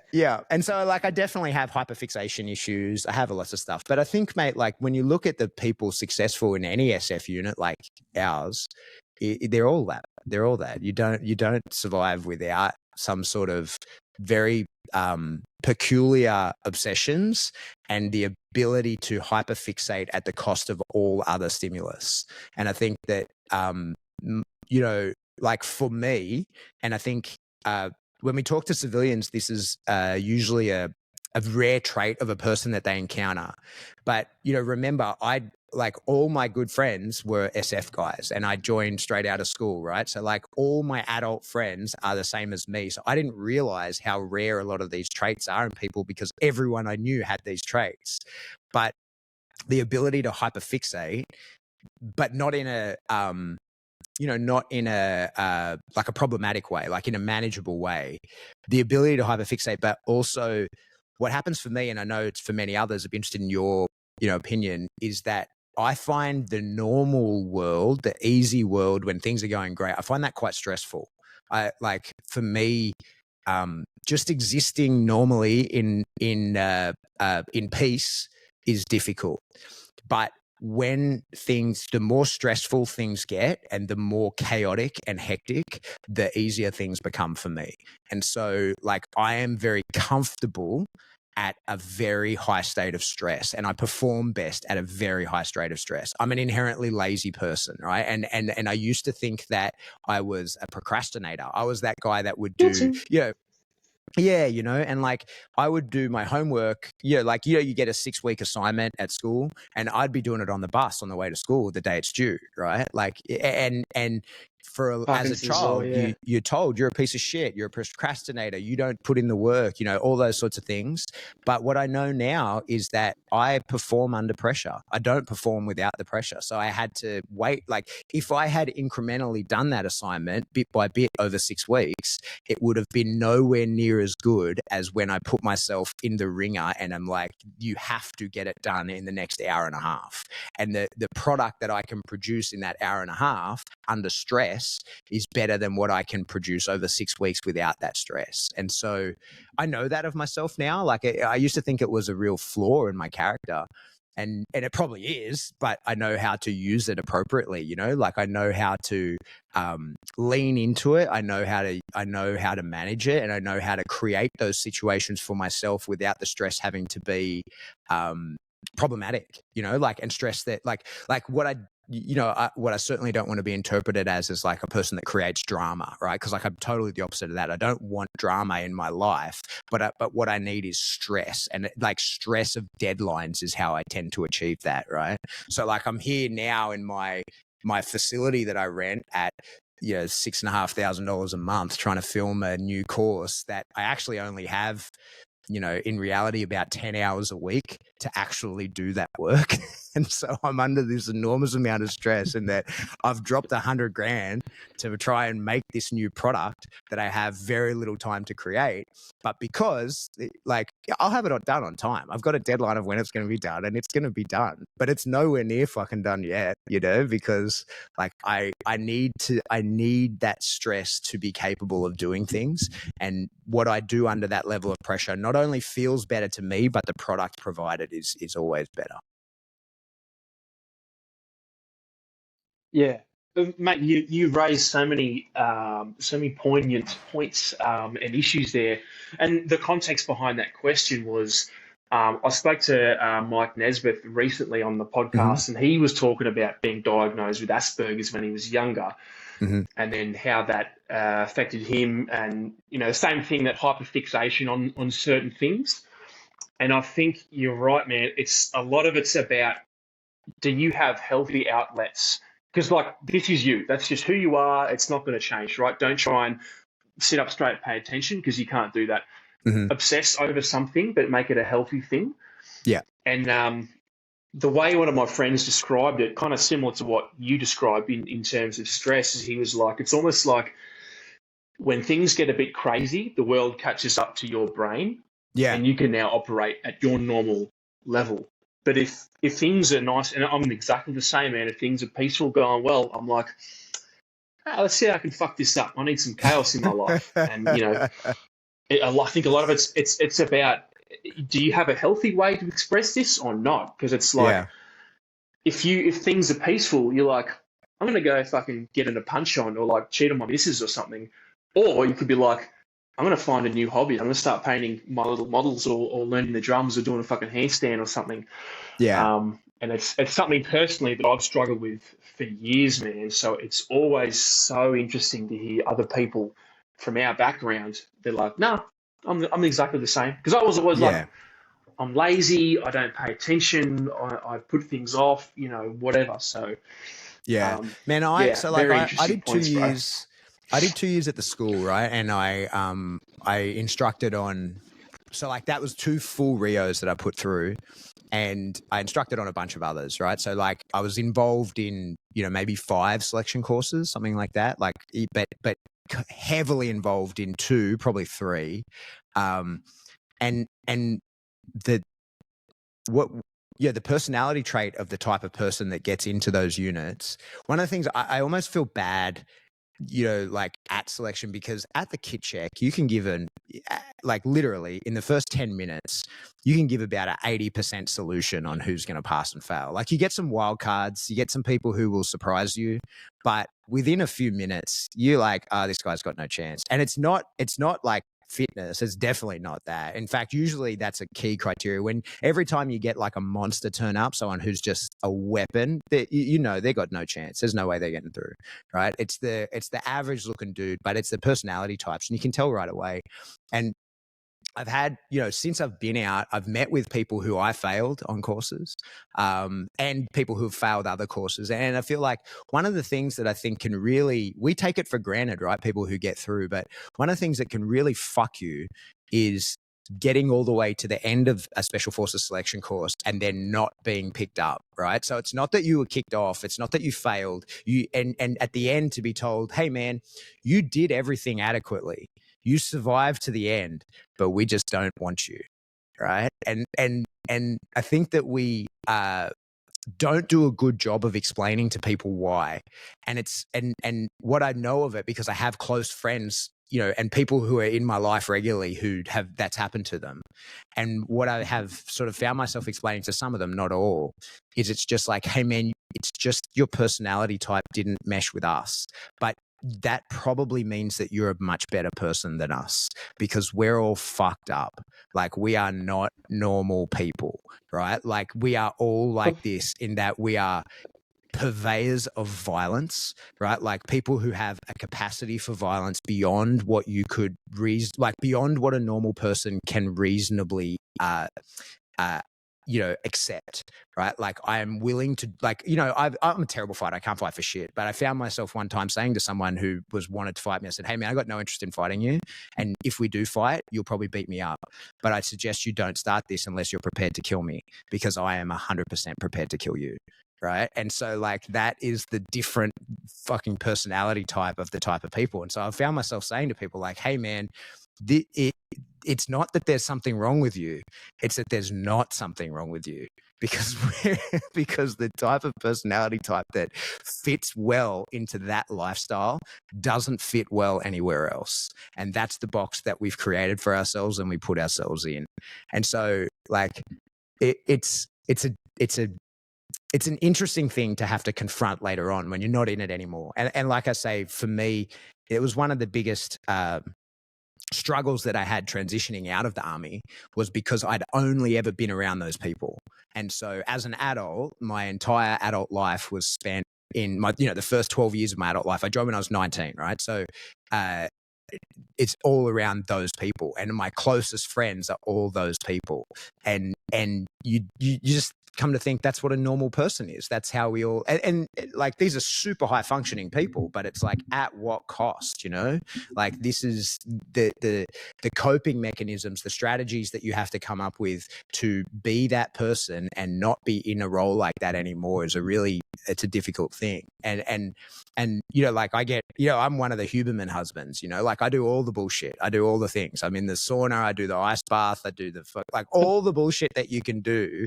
I do it because, mate, I need What'd you call it? anything. Huberman husbands. Huberman husbands. Have you heard that one? Yeah, that's that down. Yeah. Oh, mate. Like, I do all the shit that they're like, this will give you a 1% increase in your mental clarity. I'm like, good. I need it. Like, let me I'll do anything for that 1%.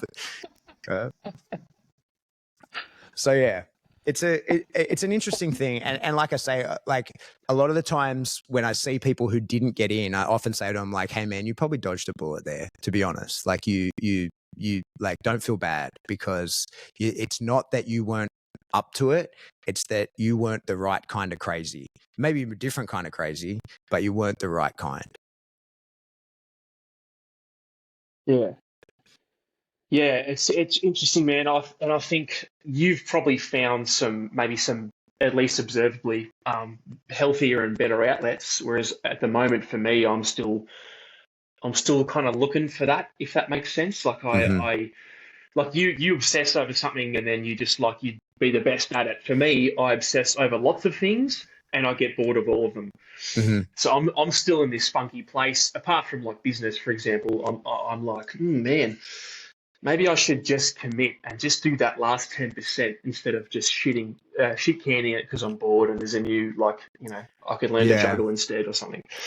Yeah. The tricky part about that, like, not to try and psychoanalyze you too heavily, but the you can't be held accountable for things you don't finish. You can't be measured against a skill that you haven't finished yet. And so that's one of the issues that I think a lot of guys face, is that 10 unfinished products means that I don't have anybody that can look and go, hey, your finished product is shit. Or I don't like your finished product. And I think especially like, that's what I find, especially like I'm not an artist. I don't make art, but like I enjoy making content. I do. But I have a hard time finishing it, because then I have to show it to people. And while it's a work in progress, it's a work in progress, right? Like I can make it better. I can keep working at it. But at some point I have to say, this is done, and I have to put it out into the world, and I'm opening myself to people's critiques at that point, right? And that's the really hard part. And I think that's why I know of myself, like I say, not to psychoanalyze you too much, but of myself, that's why I have a million unfinished products on the go. And the issue is, you get the same dopamine hit from finishing a task as you do from telling people you intend to finish the task. It feels the same to you. So telling people that you're very busy is the same feeling of success as actually being busy. And so that's something that I struggle with a lot myself. It's why I have a whole book here of things that I'm working on that no one knows about, because if I tell you, then I tick it off. Like I may as well be done, but I don't complete it. The moment I say it out loud, it's into the ether, and it's not. It's not got to be done anymore. So we're all a work in progress, man. Yeah, and you definitely nailed it, man. Like, all my products are in a constant state of flux. I'm always like, hey guys, it's Tom. I'm just going to let you know that I'm doing an update on XYZ. And then 3 weeks after I've said it, or 6 months after, I'm like, yeah, here it is. Yeah. Dude, so I really want to hit, so post-military, because I know that you and Sam, I always say his name wrong, Montague. Yeah, Montague, yeah. That was my next guess. So you and Sam Montague, obviously you did a lot of development work in your early days. Mm-hmm. Can you talk through that, and then how, Operant Canine, Nepopo, all that sort of stuff? Yeah. Can you just talk me through how all that came about? Yep. So Sam got brought into the unit to raise the dog capability, right? So he's the MP, the military policeman, actual dog handler that got in to train the guys. And when that happened, I kind of basically attached myself at the hip to Sam, because I was like, oh, this is the first in real life actual dog expert I've ever met, right? Like within Australia, because, the internet was different back then. The access to the groups and stuff that I now have and try and provide to as many people as possible, that just it wasn't available to me. And so by the time, and I tried to go to training clubs and groups and all that kind of shit, and it just wasn't there, and it wasn't the type of thing that I wanted to do. And so I attached myself at the hip to Sam and was like, hey man, I want to learn everything. And Sam was great about it, to be honest, incredible actually. And helped facilitate my knowledge, and really was the first mentor to me in the dog space, right? Like the first person who, beyond hey, here's my information, this is what I have, take it or leave it, the first person who was like, no, I'm going to tailor this information to you, and I'm going to educate you to be successful. And Sam did that for me, for a long time, and I'm forever grateful for him doing that. And one of the reasons that came about was I had this idea of what frustrated me when I was learning to train dogs, when people started making content, and this is still absolutely the case, and now I'm as guilty as it is everyone else, but we show finished products, right? And so when you get a puppy and you look up how to train a dog to sit, the dog that they're demonstrating that with already knows how to sit, right? And they're just showing you, this is the steps that you would have gone through. And then people are like, well, this isn't going as easily as it went for you, because the dog's actually on the learning curve. In their video, the dog is just rehashing other things. And, there's a very well-known person, I won't give any more information than that, that I've been to the seminar of, and I now, knowing what I know, they've got this video on how to teach particular behavior to the dog. Knowing what I know now, I can see that the dog is confused by the regressions in the steps. I can read a dog well enough to know now, you aren't teaching this. This dog knows this. He's confused that you're not letting him do the whole behavior, that you're actually breaking it into component parts again. And so that always pissed me off. And so I wanted to create a product just for the average pet owner that was a guide to how to raise a puppy. And so I approached Sam about it because I, didn't think of myself certainly at that time as being a person who could pull that off by themselves. Not just like logistically, but training wise. Like I knew what I knew, but I didn't know what I didn't know. And I just figured Sam was the person who I had access to the most that, knew way more than me, infinitely more than me. And so, I approached him and said, "Hey man, I've got this idea. I want to get a puppy. I want to get a random puppy." And me and him were training dogs and stuff together, and he bred dogs and he had a litter at the time that we could have used one of them, but we instead decided to just buy a random puppy off of, we got on dogs online. I don't even know if that still exists, and like looked up, like we decided to get a Springer Spaniel because why not, right? Like they're cute, and part of it was like, well, we have to sell this thing, so we need a cute dog. And I wanted a dog that had, like, because I knew it was going to be photographed and filmed quite a bit. I wanted something like a Labrador, but not a Labrador because they're just kind of like, they don't photograph well because there's like flat colored dogs are hard to get photographs of, right? Because there's no depth. So we got a Springer. That was what led us to get a Springer. And so we just randomly bought a Springer Spaniel and filmed the whole first year of her life. And we trained her together, right? So it was while we were still both in. And so the dog lived with me. Her name's Valerie. She's still my dog. She's 10 years old. So she lived with me mostly. Oh. Yeah. And so what would happen was Sam lived right near the base. I'd drive out to work, drop her at his place. We'd work all day. And then we'd go back to his place and we'd train the Springer and we'd film it and all this. And so we just raised her as you would any pet dog with a lot of training. And then we made this video series on how to raise a puppy, and it's her through her whole life. So we filmed it. She was born on the 4th of January and we were done filming by about October, right? And then put the package together, had it out by January the following year, and sold that as this like guide to raising a puppy. And what I didn't like, it was a really good product and I still really support it. It's still available on my website, but we stopped charging for it. Like me and Sam kind of went our separate ways, probably 5 years ago or something like that, right? Like Sam got posted down to Melbourne and it just wasn't tenable. Like it just wasn't, we just couldn't really stay in business together. And like, we just kind of wanted to go in different ways, wanted to do different things. And so, like I kept the company and Sam, just did his own thing. And because he was in Melbourne, like it was a physical dislocation more than anything else. But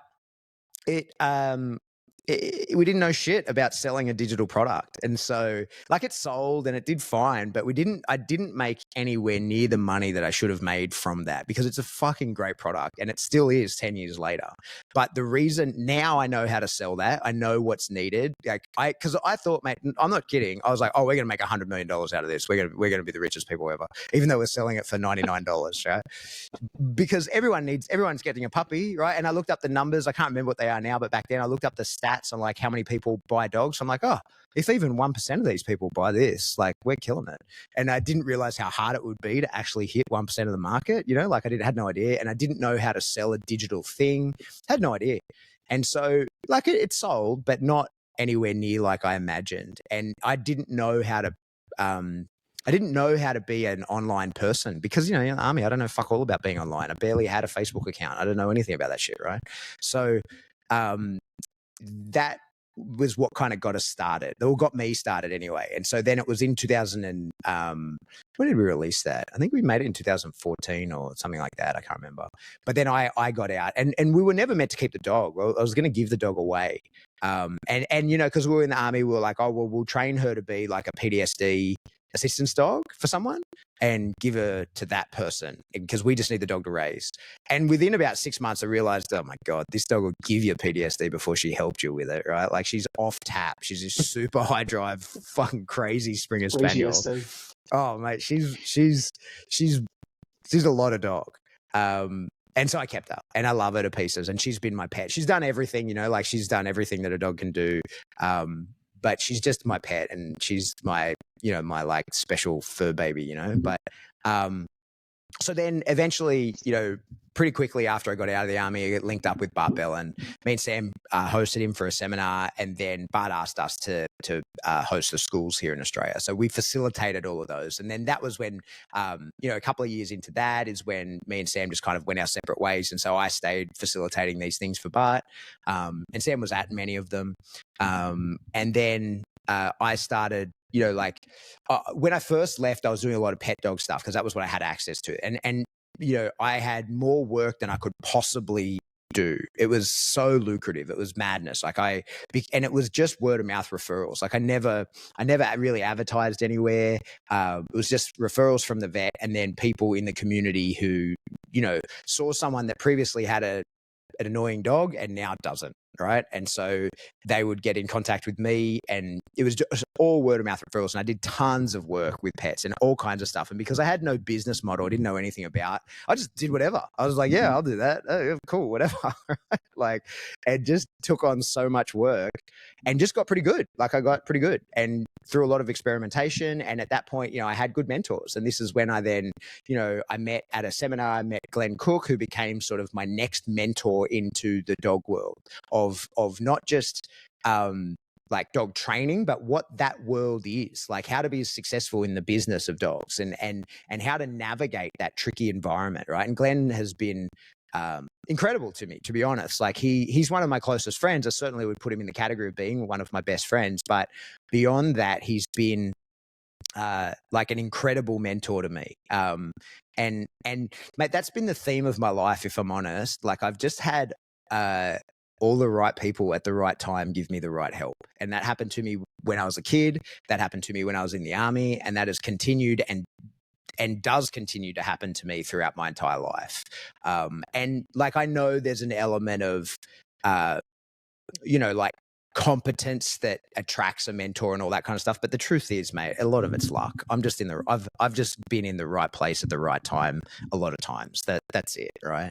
And so, that's how I sort of got into dogs. Was then I was training a lot, and then me and Glenn started just training together. We were just training partners. I would drive out to his place. He managed a big facility, and he would have these like staff training nights where he would, upskill his own staff, and he invited me to come to those. And, it got to the point where I was sort of an integral kind of part of that. And then eventually he asked me if I wanted to do a podcast with him. He was on another podcast, and it was early days of podcasting, certainly in the dog space. And he was on one, and I think he got the bug, and he wanted to do one and asked me if I wanted to do it with him. And I was like, yep, like, cause I'm in the no business model, do whatever I feel like. Yep. Fucking why not? And again, luck, right? Like right place, right time. We were early. And so now if we started our podcast and did it the way we do, we would be a total flop. There would be no success, but we were early in, because like we don't do any of the stuff that you're meant to do, right? We don't promote it. We don't do video, we don't do clips, we don't have like Instagram reels of us on the pod. We don't do any of that shit. We're not on YouTube. It's just an actual straight audio only podcast, but it's one of the biggest ones in the dog space. What's happened with that is that it completely changed my life. And through the medium like this, there's enough video and I have enough competition footage and accolades and titles on my dog that there's evidence that I can train a dog, right? Like I don't think I'm not the world's best trainer, but within a few minutes of Googling me, you can see videos of me demonstrating my competence. And what the podcast has allowed me to do is demonstrate my competence as a teacher. And so that then has completely reframed my entire life. That has completely reframed everything that I do in my business and my personal life, and everything is that now, yes, I train a lot of dogs. I train my own dogs. I raise and train dogs to sell. I still take the odd dog off people. I still assist in the training of dogs of other people. I still am on the tools quite a lot.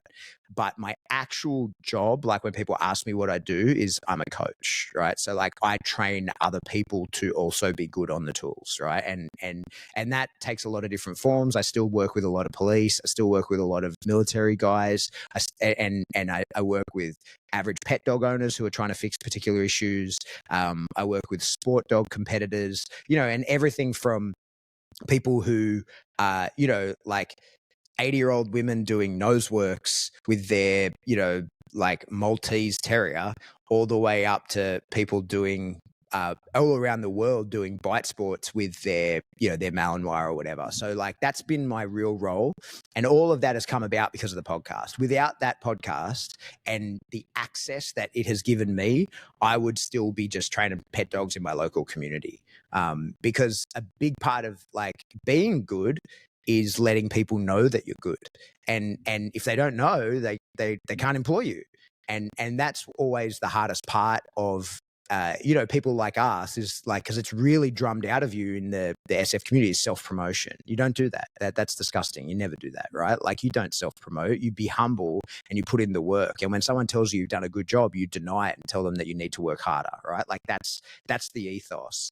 And I still feel that way very much about much of what I do, but the podcast allows me to self-promote without self-promoting.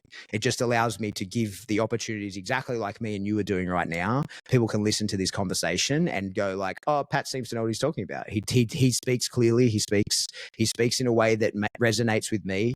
I will employ him to teach me what he knows. And then, like, of course, there's the element of you need to know stuff and there needs to be evidence that you can do it. And so like that's a part of, like that's why I continue to compete. It's why I continue to show my dog, all that kind of stuff, so that people can say like, no, I'm still doing it. Like I'm still good at doing it, but my real skill set. So like I'm a very good dog trainer, but I'm an excellent teacher. And so that's my real skill set. Like I work with and coach people who are actually much better than me, who have and will continue to achieve things that I couldn't dream of achieving, but I can help them with specific issues, right? Like they might come to me and say, hey, Pat, like, I'm looking for your guidance on this, and that's all the way up to national and world level competitors that I've worked with on, just helping them work through an issue. I understand the stuff. We can tear it apart together. We can figure out, why is your dog doing that thing? How can you better manipulate the understandings of this dog? How can you better communicate with this dog? And some of the people that I work with actually on the tools are incredible, and much more skilled than me at the doing of the thing. But maybe I just understand dogs just a little bit better and can say, oh no, your dog's misunderstanding what you're saying here, or like what you're trying to interpret. The dog thinks it's this, you think it's this. We need to realign those two things in the middle. So like that's where I've kind of landed as a job. And I love it, to be honest, mate. I love it. I love teaching. As you can probably tell, I love talking. I enjoy passing on the knowledge that I have. And my real skill set is that like yes, I charge people, right? Like I have people can buy my time. I'm working on my online course. My old one was very successful. It was a big part of my income. I'm working on a new one now that, once it's complete, will be the main source of my income, hopefully. And I'm going to be driving traffic to it. I make money from it. But the truth is, I actually like genuinely love doing it. Like I really, truly, it is the one of the greatest sources of happiness for me is teaching the way that I do. And I teach seminars and events and boot camps and stuff like that. I speak at conferences and shit like that. And hopefully no one's listening yet still. Hopefully they've stopped. But like, truth is, I would do it for free, even if people weren't paid. You know what I mean? Like it is highly fulfilling for me. It is like my motivation to do that kind of thing is, it's completely intrinsic. Like I love to do it. It brings me a lot of joy to do. And I in everything, whether we're talking like back army skills, military skills, all the way through to dog training stuff. But even like, I've coached people I have people that will book sessions with me on how to make better content. Like I enjoy teaching, and I feel really strongly that, the reason humans are what we are is because knowledge is a relay race, right? You've got to there's no point learning from scratch. And one of the things that especially in the dog space that actually pisses me off is when people are like, no, I don't want to, I want to just experiment with it and learn for myself. And I'm like, yes, but you're experimenting on a dog, right? So let me tell you what the successes I've had and the failures I've had and how I had those, so that you don't have to make those same failures and you get to start where I finish and you get to be much better than me. And as I say, like, I've had so many mentors that did exactly that for me. And not to say that I'm better than Bart, not by a fucking long shot, not in my wildest dreams, but Bart Bellin, arguably one of the best dog trainers on the planet, took an interest in me and decided to train and coach me. And so I don't have to spend 40 years like he did figuring it all out, right? Like, we would talk for hours every day on the phone and he would just pass on that information to me and be like, hey, this is all my successes. This is all my failures. This is why this happened to me. This is why this happens, and really talk me through it. So I don't have to make those same failures. I don't have to put in 40 years to understand it. He passed it to me on a fucking silver platter. Here it is, right? And like, I feel like it very much behoves me to do the same for others. Yeah, awesome. I love it. You threw the behoves in there as well. So I would definitely agree with you, man. You, like, as an educator, dude, you're definitely one of the best people that I've, like, in terms of seminars and online stuff. Like, I've seen your online stuff and listened to the podcast. And as an educator, man, you're like my time as a handler, my official education as a handler was very much based on Nepo Pote, right? I didn't do silver and gold, but that was the content. But it wasn't until I got out of the military and I went to one of your seminars that it just sort of clicked. It just made sense. So yeah, I guess I'm paying you a compliment. Definitely, Thanks, as an educator, man, you have a way of communicating that information that's very absorbable. Mate, And that's obviously how you and I, like, we would have. Go ahead, so let me just explain. That was from the army. So when I was at the school with first Rio that I tried to instruct on, I was like, these guys are like, they're not getting it. And my SSM, who I won't say his name because he's still in, who was a huge mentor to me, was like, hey, mate, you don't get to say that. These guys have been selected. They've been assessed. You have to make them competent. Like, you don't get to call any of these guys not competent because they've demonstrated they have the skills to learn this. Now, the only person really being assessed is you and your ability to teach it to them, because they have been demonstrated that they are smart enough to learn it. Now it's up to you to convey that message. And that, for me, I was like, oh, right. Like, it is the educators. Like, if you have a motivated learner, then it's the educators' decision on whether they are passing or failing, right? Like, because if they're motivated, you can teach them anything. That's why I hate smart dogs. I like dumb dogs that are high drive, because I can teach them anything. We'll just do it again. We'll do it again. We'll do it again. Right? Anyway, sorry, man, I cut you off. Yeah. No, it's all right. It's all right. And look, I mean, given your level of competence and, this sort of, I would describe it as like an insatiable curiosity in, educating yourself about dogs and training, educating, and all sorts of stuff. This is probably more of a personal question. Does it piss you off when you see frauds and fakes and like short-term money grabbing thinkers in the industry? Because the dog, as we both know, the dog world is full of charlatans that will happily prey off people that are just there for a short time. And obviously I'm referring to a specific person that we mutually know, but I don't want to throw his name out of the podcast and give him any airtime. But Sure. is that something that pisses you off? Is that something you have to navigate with? Or are you just like, no, it's just part and parcel of being in this industry? Well, I won't say it doesn't piss me off, but it is part and parcel of being in the industry, unfortunately, like, and I think you have to take the good with the bad, right? So we're an unregulated industry, and I want us to remain that way, because I fear that the regulation that inevitably will come in will not serve the dogs that we train, right? Like, because I feel like that regulation, if and when it comes, will be ideologically motivated, and it will not be factual or scientific or good for the dogs that we work with. But that allows a lot of frauds in our space. And the issue is a lot of people,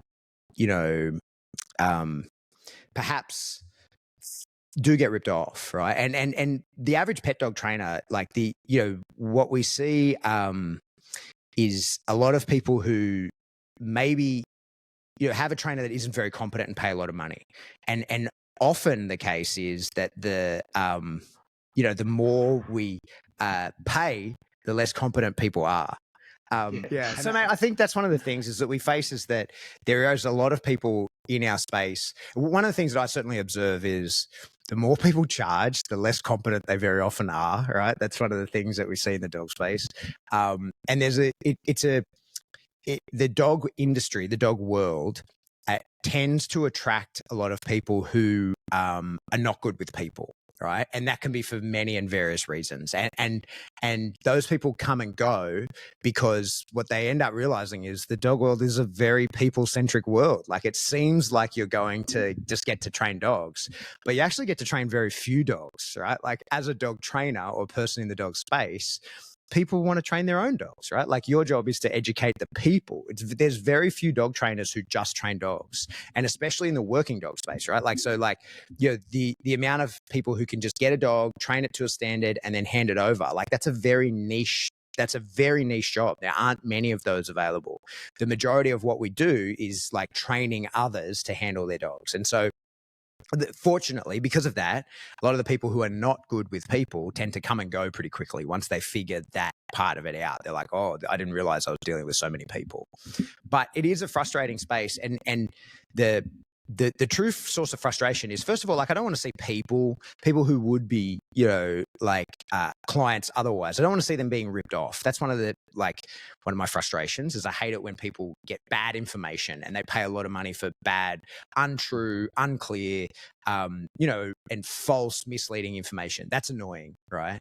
But what's terrible is there's a lot of really bad dog training happening, and the dogs suffer because of that. And so, you know, really often I see dogs that have had too much pressure put on them, and they get crushed by people who, because, you know, you like the majority of, say, pet dog training is that people just have, almost always people have too much of something from their pet dog, right? Now, there might be too much prey drive, it might be too much aggression, might be too much of, you know, there's lots of things that they have too much of, and you can just crush that out of most dogs. Now, that doesn't fix the problem for the dog, but most owners are then happy because the dog doesn't display the thing anymore, and they don't know or realize or understand that there's way more, you know, safer ways of doing these things. And there's, rather than suppressing like behaviors as like your primary means of training a dog, there's plenty of other things you could do and convince a dog on what to do. But then we also have the other side of that coin in our space, where there's a, you know, like an over-representation of dog trainers who are ideologically motivated, and what the theory of what they say is sound until the practical work comes in, right? And so we get a lot of, like, you know, so we have an issue of overly compulsive dog training by people who just crush dogs. And you can come in, like, you don't need a very high skill set to crush a dog, right? Like, most people who are, you know, cold enough in their heart to do it can slap an e-collar on a dog or a choke chain or whatever and can suppress a dog, right? Like, most human beings, if you are capable of doing that in your heart, that's a very easy thing to do physically in the real world, right? But then we also have the opposite of people who are, you know, like, never say no to the dog and no pressure whatsoever, and just all positive reinforcement that's not even discernible by the dog as reinforcement for anything, and it results in confusion.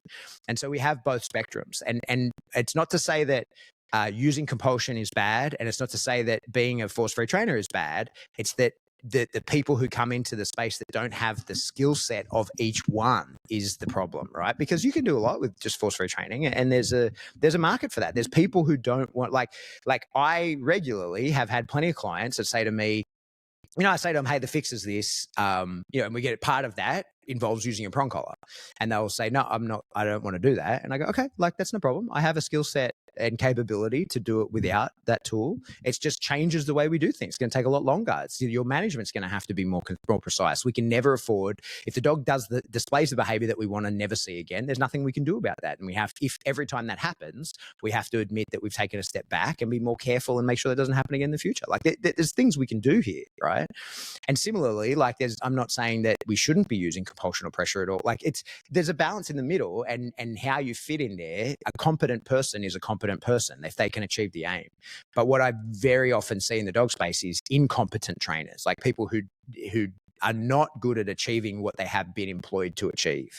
And that's why I take my role as an educator very seriously. And in the people who want to be able to achieve that well, I provide them, me and others provide them the education to be able to do that, right? To like, here's the skill set. Here's how you use these tools appropriately. Here's how, when, and why it's appropriate to suppress behavior, right? Like here's the potential fallouts of that. And this is what you'll see. And this is what you need to look out for.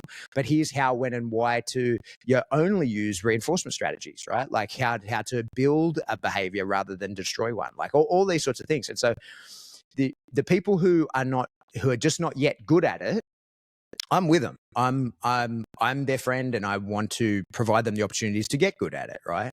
But it's the people who are like no interest in being different, or who are ideologically motivated. Because once you're ideologically motivated for anything, it gets very difficult to change people's minds about that stuff, right? Like you can't reason someone out of a position that they weren't reasoned into. So when they just hold an opinion and nothing you say is going to change their opinion, then like, what are we doing here? Like, I can't, like, if you're holding your opinion on the basis of no evidence, and even your own evidence, like your own shortcomings are available and you refuse to see them, then what are we doing? So my sort of take on in the dog space, and it's like the person you're referring to, is I just don't deal with them. As soon as I identify that, I'm just like, hey, we're done here. And no hard feelings. I don't go on a rampage. You can go through my Facebook and my Instagram and all those sorts of things. You just won't find me having an argument with someone. Like I just don't. I'm not into it. I don't want to call people out. I just cut those people out of my life, and I just don't deal with them, and I don't acknowledge them. Like that's the main thing. Is I just am like, hey, I like, you do you. I can't stop you.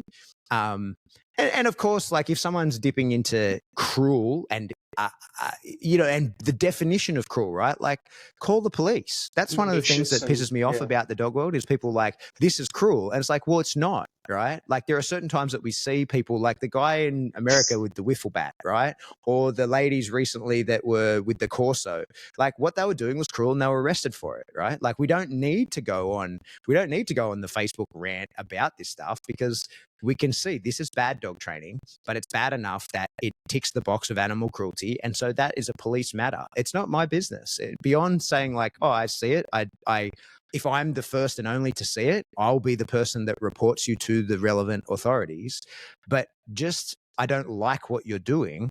It's none of my business. So I just don't get involved.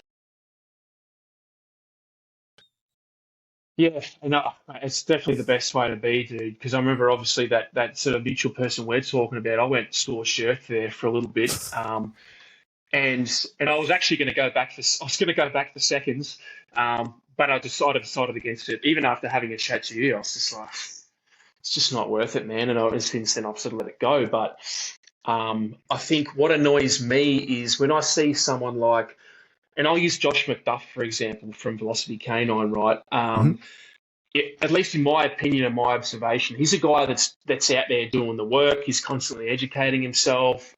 He's happy to put his mistakes on social media, and therefore he cops a lot of criticism and the whole political bullshit that goes with the dog world.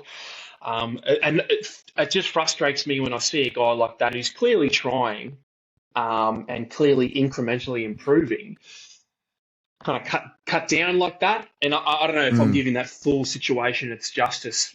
I only know what I know, but yeah, I guess that's my take on that, man. Is I like people to put themselves out there and be okay to fail. Mm-hmm. And when I see them getting cut down for that, like what you were saying, yeah, I don't know. I'm just not okay with it. But I'm starting to learn just to relax and be a bit like, fuck. It's just the nature of the beast, man. You got to kind of let it go. Yeah. I think, one of the things I'm really happy about, and at a society level as well, right, is like when I was learning to train dogs, there was no social media in the way that there is now, right? And so the what I thought was good training and would have put up, I would have posted and been like, look how good I am at this, right? There was nowhere for me to post it, right? And so I think it's hard to be new at anything now, because you want to show your work, but you once you put something online, you just don't know what is the feedback that's going to come. And so, like, for me, I know Josh really well, but I don't know the specifics of the thing you're talking about. Josh comes down to the decoy camps that I run once a month. He's a big part of that. He puts in the work, and he's actually, gone from a guy that, could stand there in a suit to a guy now who I observably see him work a dog quite nicely. I'm happy for him to work my dog, like that's what I see of Josh. So I don't know the specifics of what you mean, but what I know is that it's a tricky world where people want to give you feedback on everything and forget that there's a learning curve, and we're all like, if you're not on the learning curve, then what are you doing, right? Like, you should be incrementally improving. And I noticed that, like, my own dog, he's 7, right? I love that dog with all my heart. Like, truly, I whisper to him every night before I go to bed. I thank him for his service, right? Because he has been through some shit with me, learning fucking how to train dogs, And so, like, every time that I get him out, he's not a representation of how good I am. He's a representation of how good I was 7 years ago when I raised him, and more than I love him as a reminder to that, because, there's dogs in my club that are a more accurate representation of my skill set. There's dogs that are in police units now that are a more accurate representation of my skill set. But that it's always incrementally improving. We have to, and if no one's above that, and if you think that you are, then you probably should leave, right? Like, the moment, there's an old Stoic. I know you're probably aware of this. There's an old Stoic saying that he who thinks he has nothing more to learn is correct, right? So, like, if you're not interested in getting better, you can't, and you will be overtaken by somebody who is, no matter how good you are. Because like I say, everything is a relay race. You pick up the information from someone else and carry on with it. Yeah, I like that mentality, man. Yeah, and the thing with Josh, it's just a minor, nothing worth even mentioning on a podcast, but he was just sort of the personification of the sort of stuff that I'm talking about.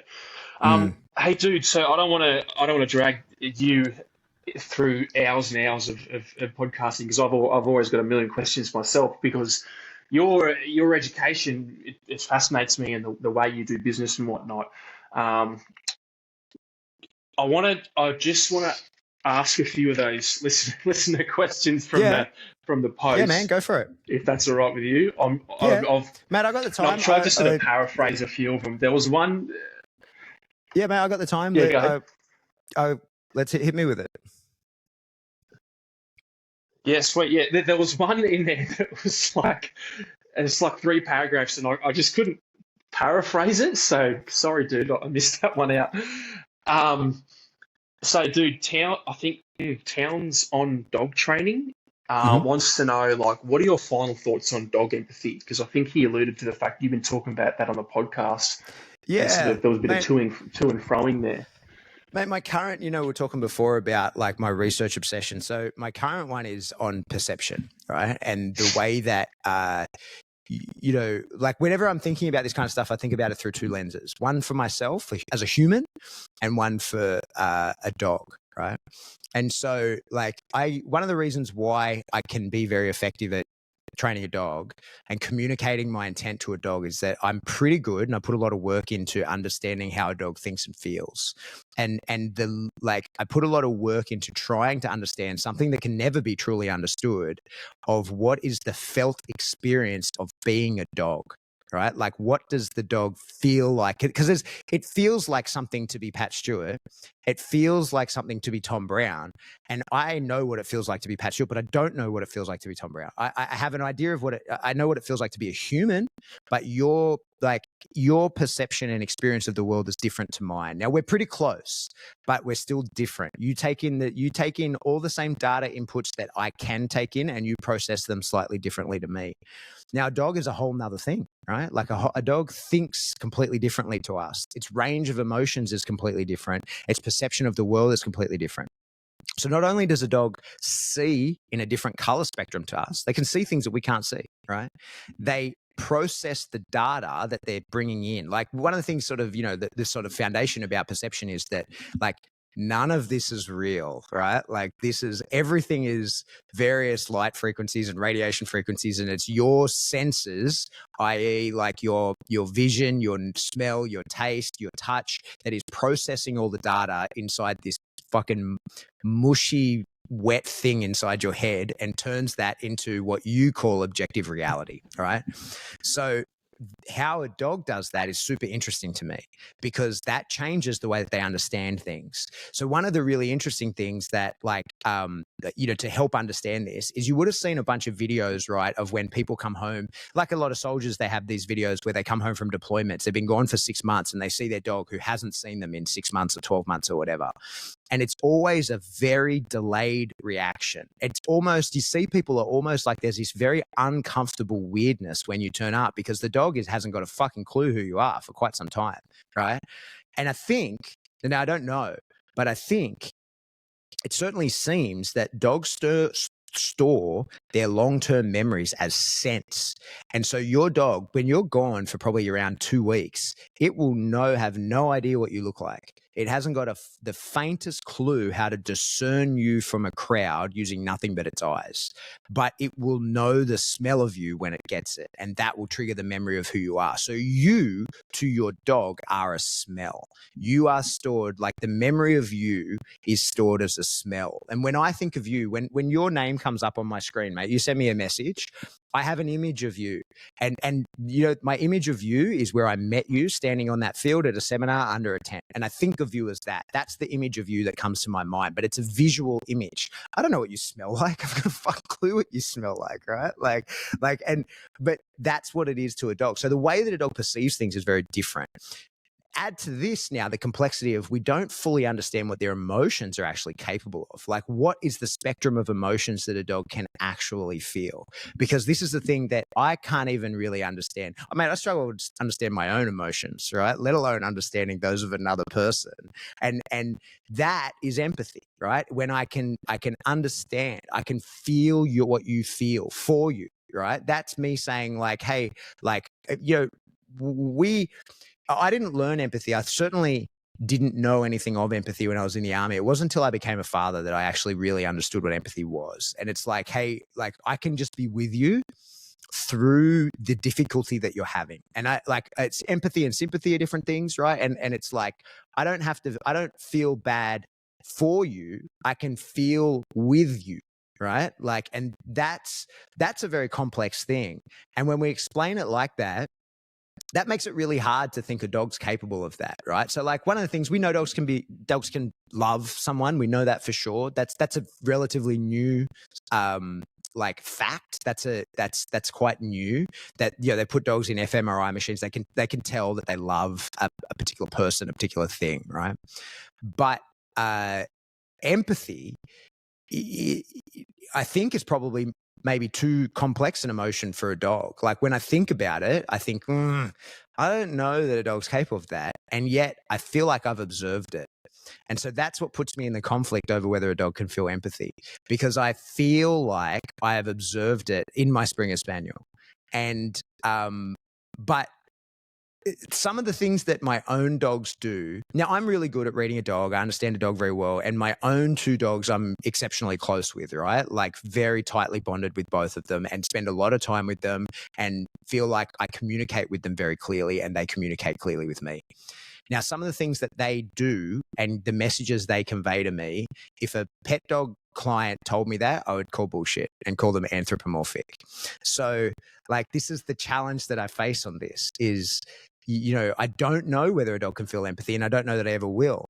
But when I think about the complex emotion of empathy, especially with like the level of complexity that a human brain is capable of thinking through, how could a dog empathize with those levels of emotions that it clearly can't be able to have itself, right?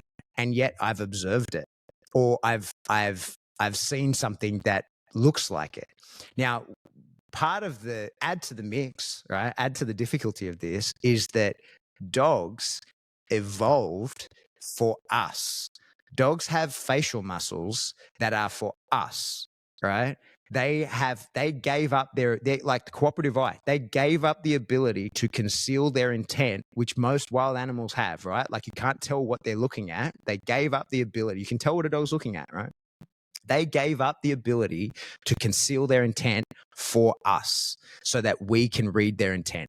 Now, that happened it's not like a dog made a decision for that, but through evolution, probably initially real evolution and then controlled evolution by us, right? We probably took over and took control of that. So I don't know if a dog can feel empathy, but I know it looks like they can. But maybe it looks like they can because we like it when it looks like they can. Right? Maybe we like it when we're sad and our dog sits there and be sad with us, and we've reinforced that. And maybe the dog's sitting there thinking, Jesus, I wish this fucking guy would get over this. But that thought displays a body language that looks to us like empathy, but we'll never know. So like the answer to the question is, I don't have an answer but it's super complex. And I think that just like people, I think that some dogs are capable of a bit broader range of emotions than others, for sure. And that's one of the things, mate, like for me, certainly it's not been until the last few years really that I have even really been able to feel a large range of emotions myself. Like I would have said that there was a time in my life where I would have identified as being a psychopath, right? For sure. Like I didn't feel anything about anything. And I wasn't. I think I was choosing to be that. I think that I, tied myself up in my own head and chose this is how I'm going to live my life. But having kids will do shit to you, right? Like that'll change the way that you feel about things, and certainly did for me, as well as other, practices that I did to do that.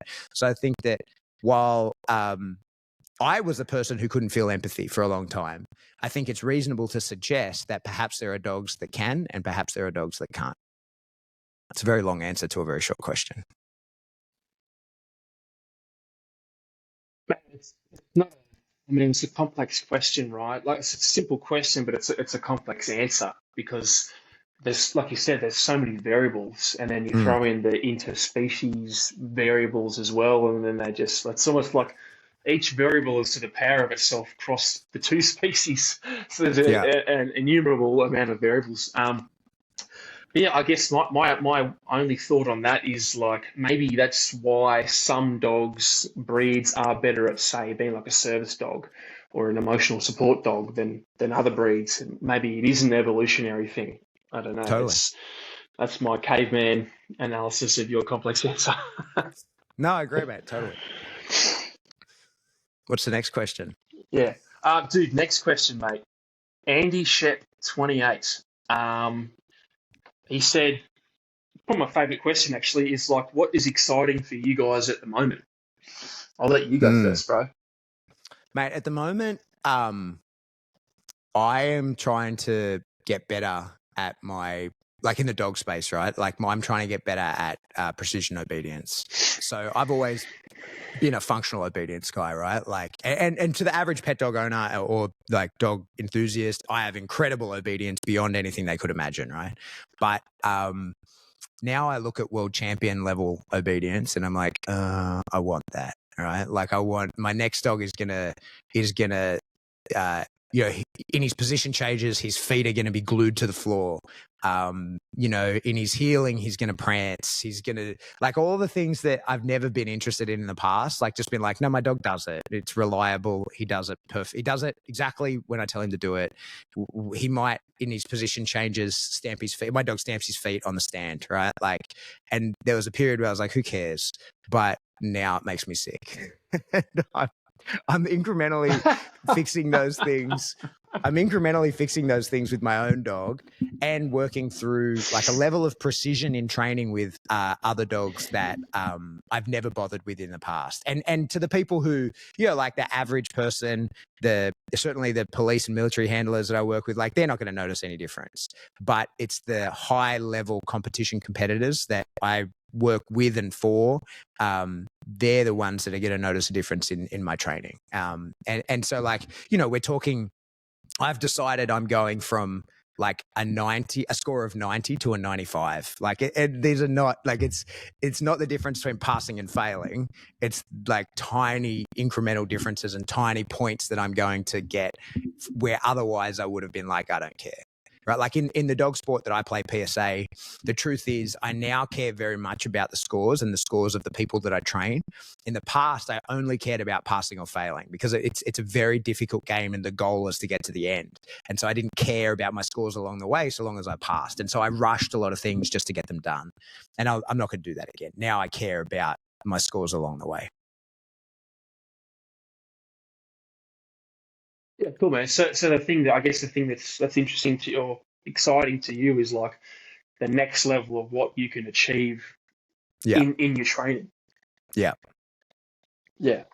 Uh, and do you plan on passing that on too? Are you going to start offer that as a service once you sort of nail it yourself? Yeah, I think so. Cool. Like that's kind of the inevitable. Yeah. That's kind of the inevitable path. Is like once I've dialed it in and learn. Like so, for me, what I like to do is learn from as many people as possible, and then kind of aggregate the whole thing together. And like very often, and I'm positive I'm guilty of this. Very often, people who have a good method for doing anything, there's a lot of redundancy in their method or even superfluous things in their method that they think are important because they did it like what we would call a superstitious behavior, right? Where they think it's important, but it's not. And it's just something that they do and it doesn't really have a big effect on the outcome. One of the things I like to do then is learn, multiple people's method for teaching the same thing and then aggregate that together and go, okay, what do they all do?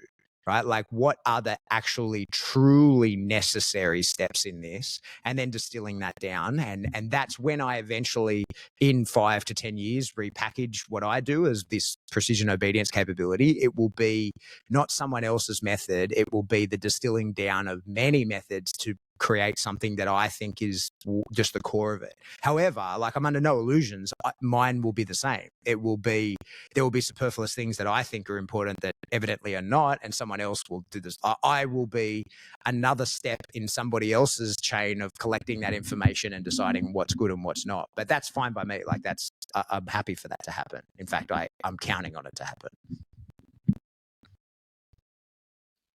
Yeah, cool. No, it's a good answer, man. Well, for me, man, the exciting part is personally now that I've got full control of my business, like it's made 30 meters that direction and I can kind of do whatever I want. For me, the exciting part is like, what else can I do? Like I've already done a bunch of things that are new and interesting in the dog equipment space. So now I'm sort of like, I don't know. I'm just like I can do anything I want. So that's what excites me is the possibilities of experimentation, trying and failing. Helping handlers be better handlers. Just come up with new, interesting, innovative stuff. So yeah, I know that's what interests me. Yeah, cool. I'm excited to see what you make, mate. Dude, the next one. Yeah, mate. I don't know if we'll ever catch up in the immediate future, but I'd love to have it. Yeah, I'd love to walk you through here and show you what we do, man. Yes. But Katie Ballard is the next question. So she's asking for advice for new handlers and common mistakes.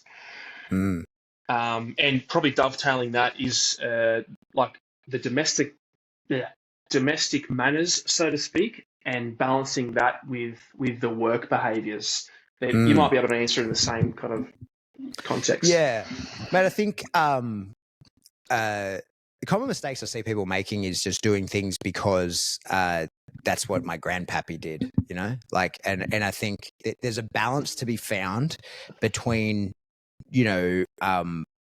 tradition and just doing things the way that it's always been done, as well as not throwing the baby out with the bathwater. And what we see quite a bit is people who don't want to take advice, like we discussed before, because it's their journey and they want to experiment and go down the line and see what, like create something new.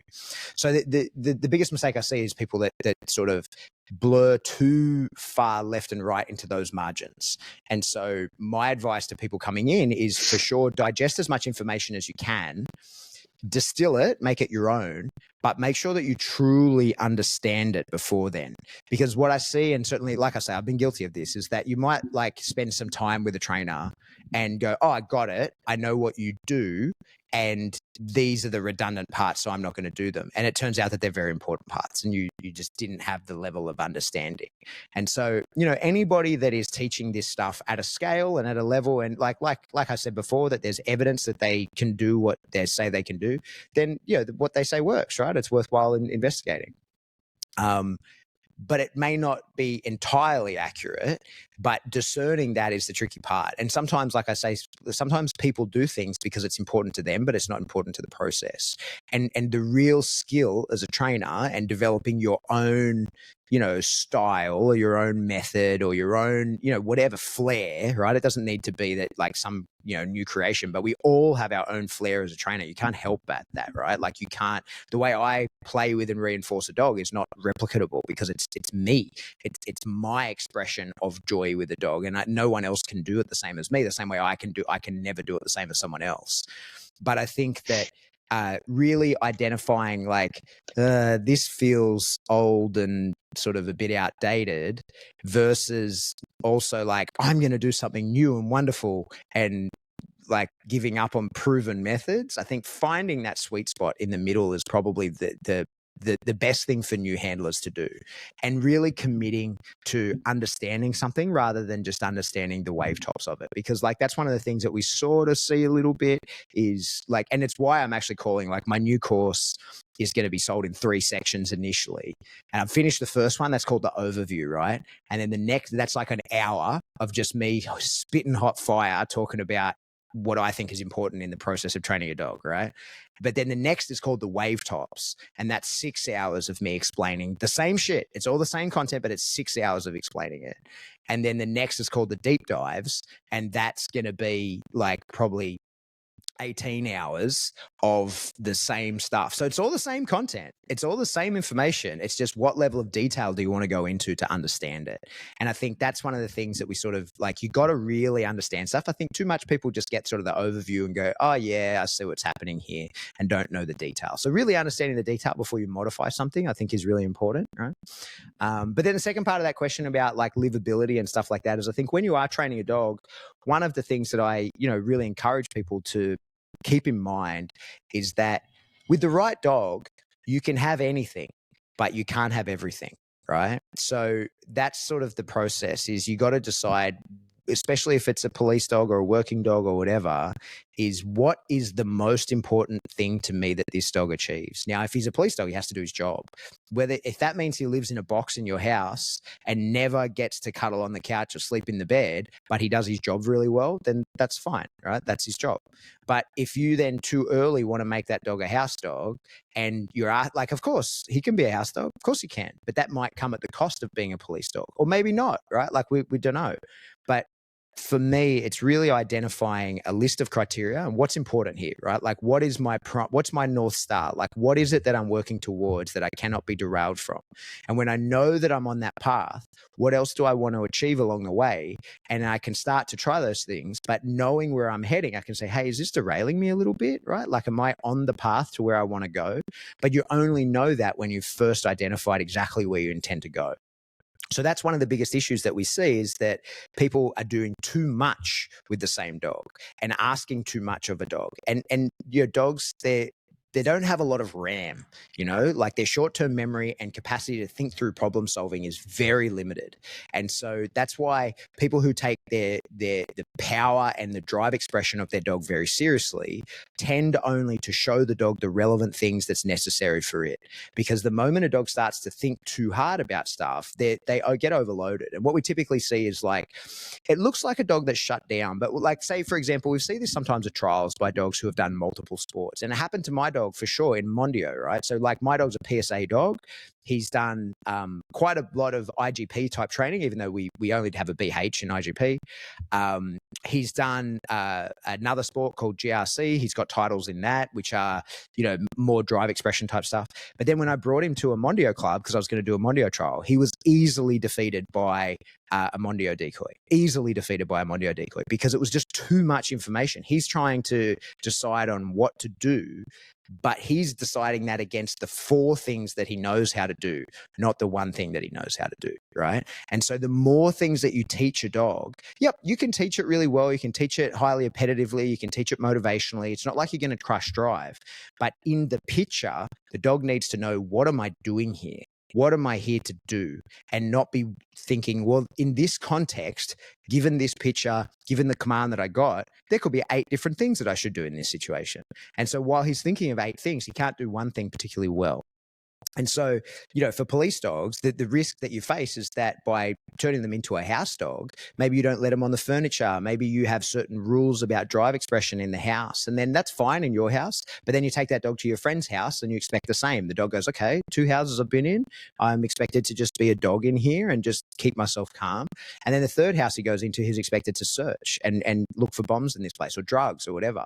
And now we're saying to the dog, like, hey, this looks like a context of where I've asked you to be calm and chill out and not express drive, but I need you actually to express your drive to the maximum here. And of course, there are dogs that are capable of that. Of course there are. But that's a very slow and technical path. And so, and not all dogs are capable of it. Some are, some are not.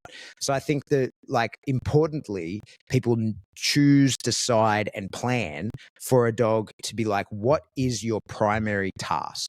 Now, if it's someone's pet, it's to be a wonderful pet and make my life better. That's it, right? Like, it's simple. But if it's a working dog, then we go, okay, like, what are the criteria that you're going to be assessed against? Like, what does your certification look like? And what does real world look like? Not just certification. Like, what do we need from you?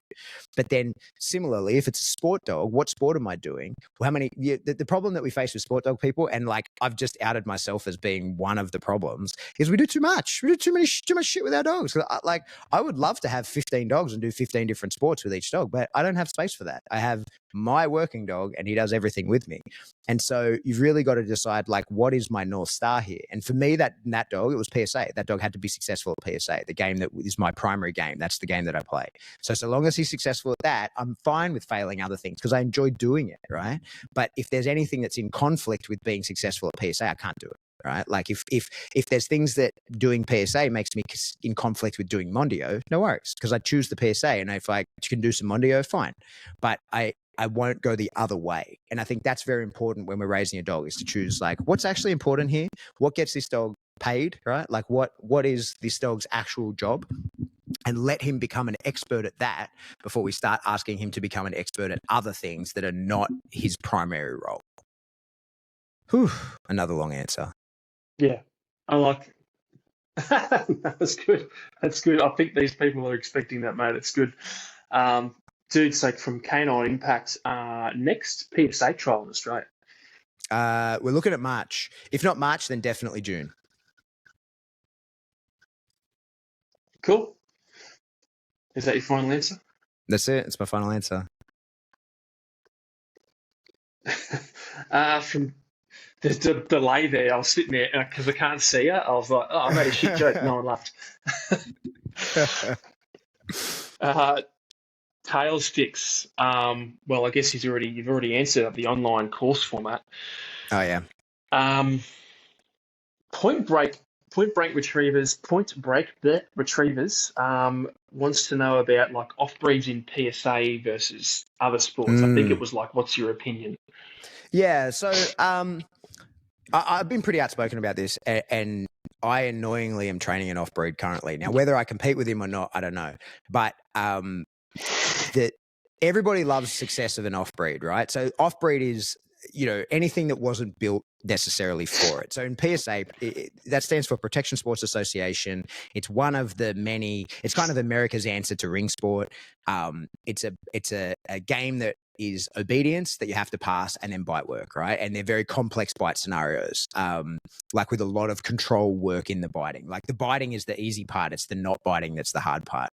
So everybody loves the success of an off-breed. And anything that's really anything that's not a Malinois, a Shepherd, or a Dutchie is an off-breed in that game. So you get people that do it with pit bulls. You get people that do it with all kinds of the various bullies, I suppose. But Rottweilers and Dobermans are also considered an off-breed in those spaces, right? Even though they are traditionally thought of as protection dogs, and in that, the chances of you being successful with one are low, and therefore they're considered an off-breed, right? They're not really what the game was built for.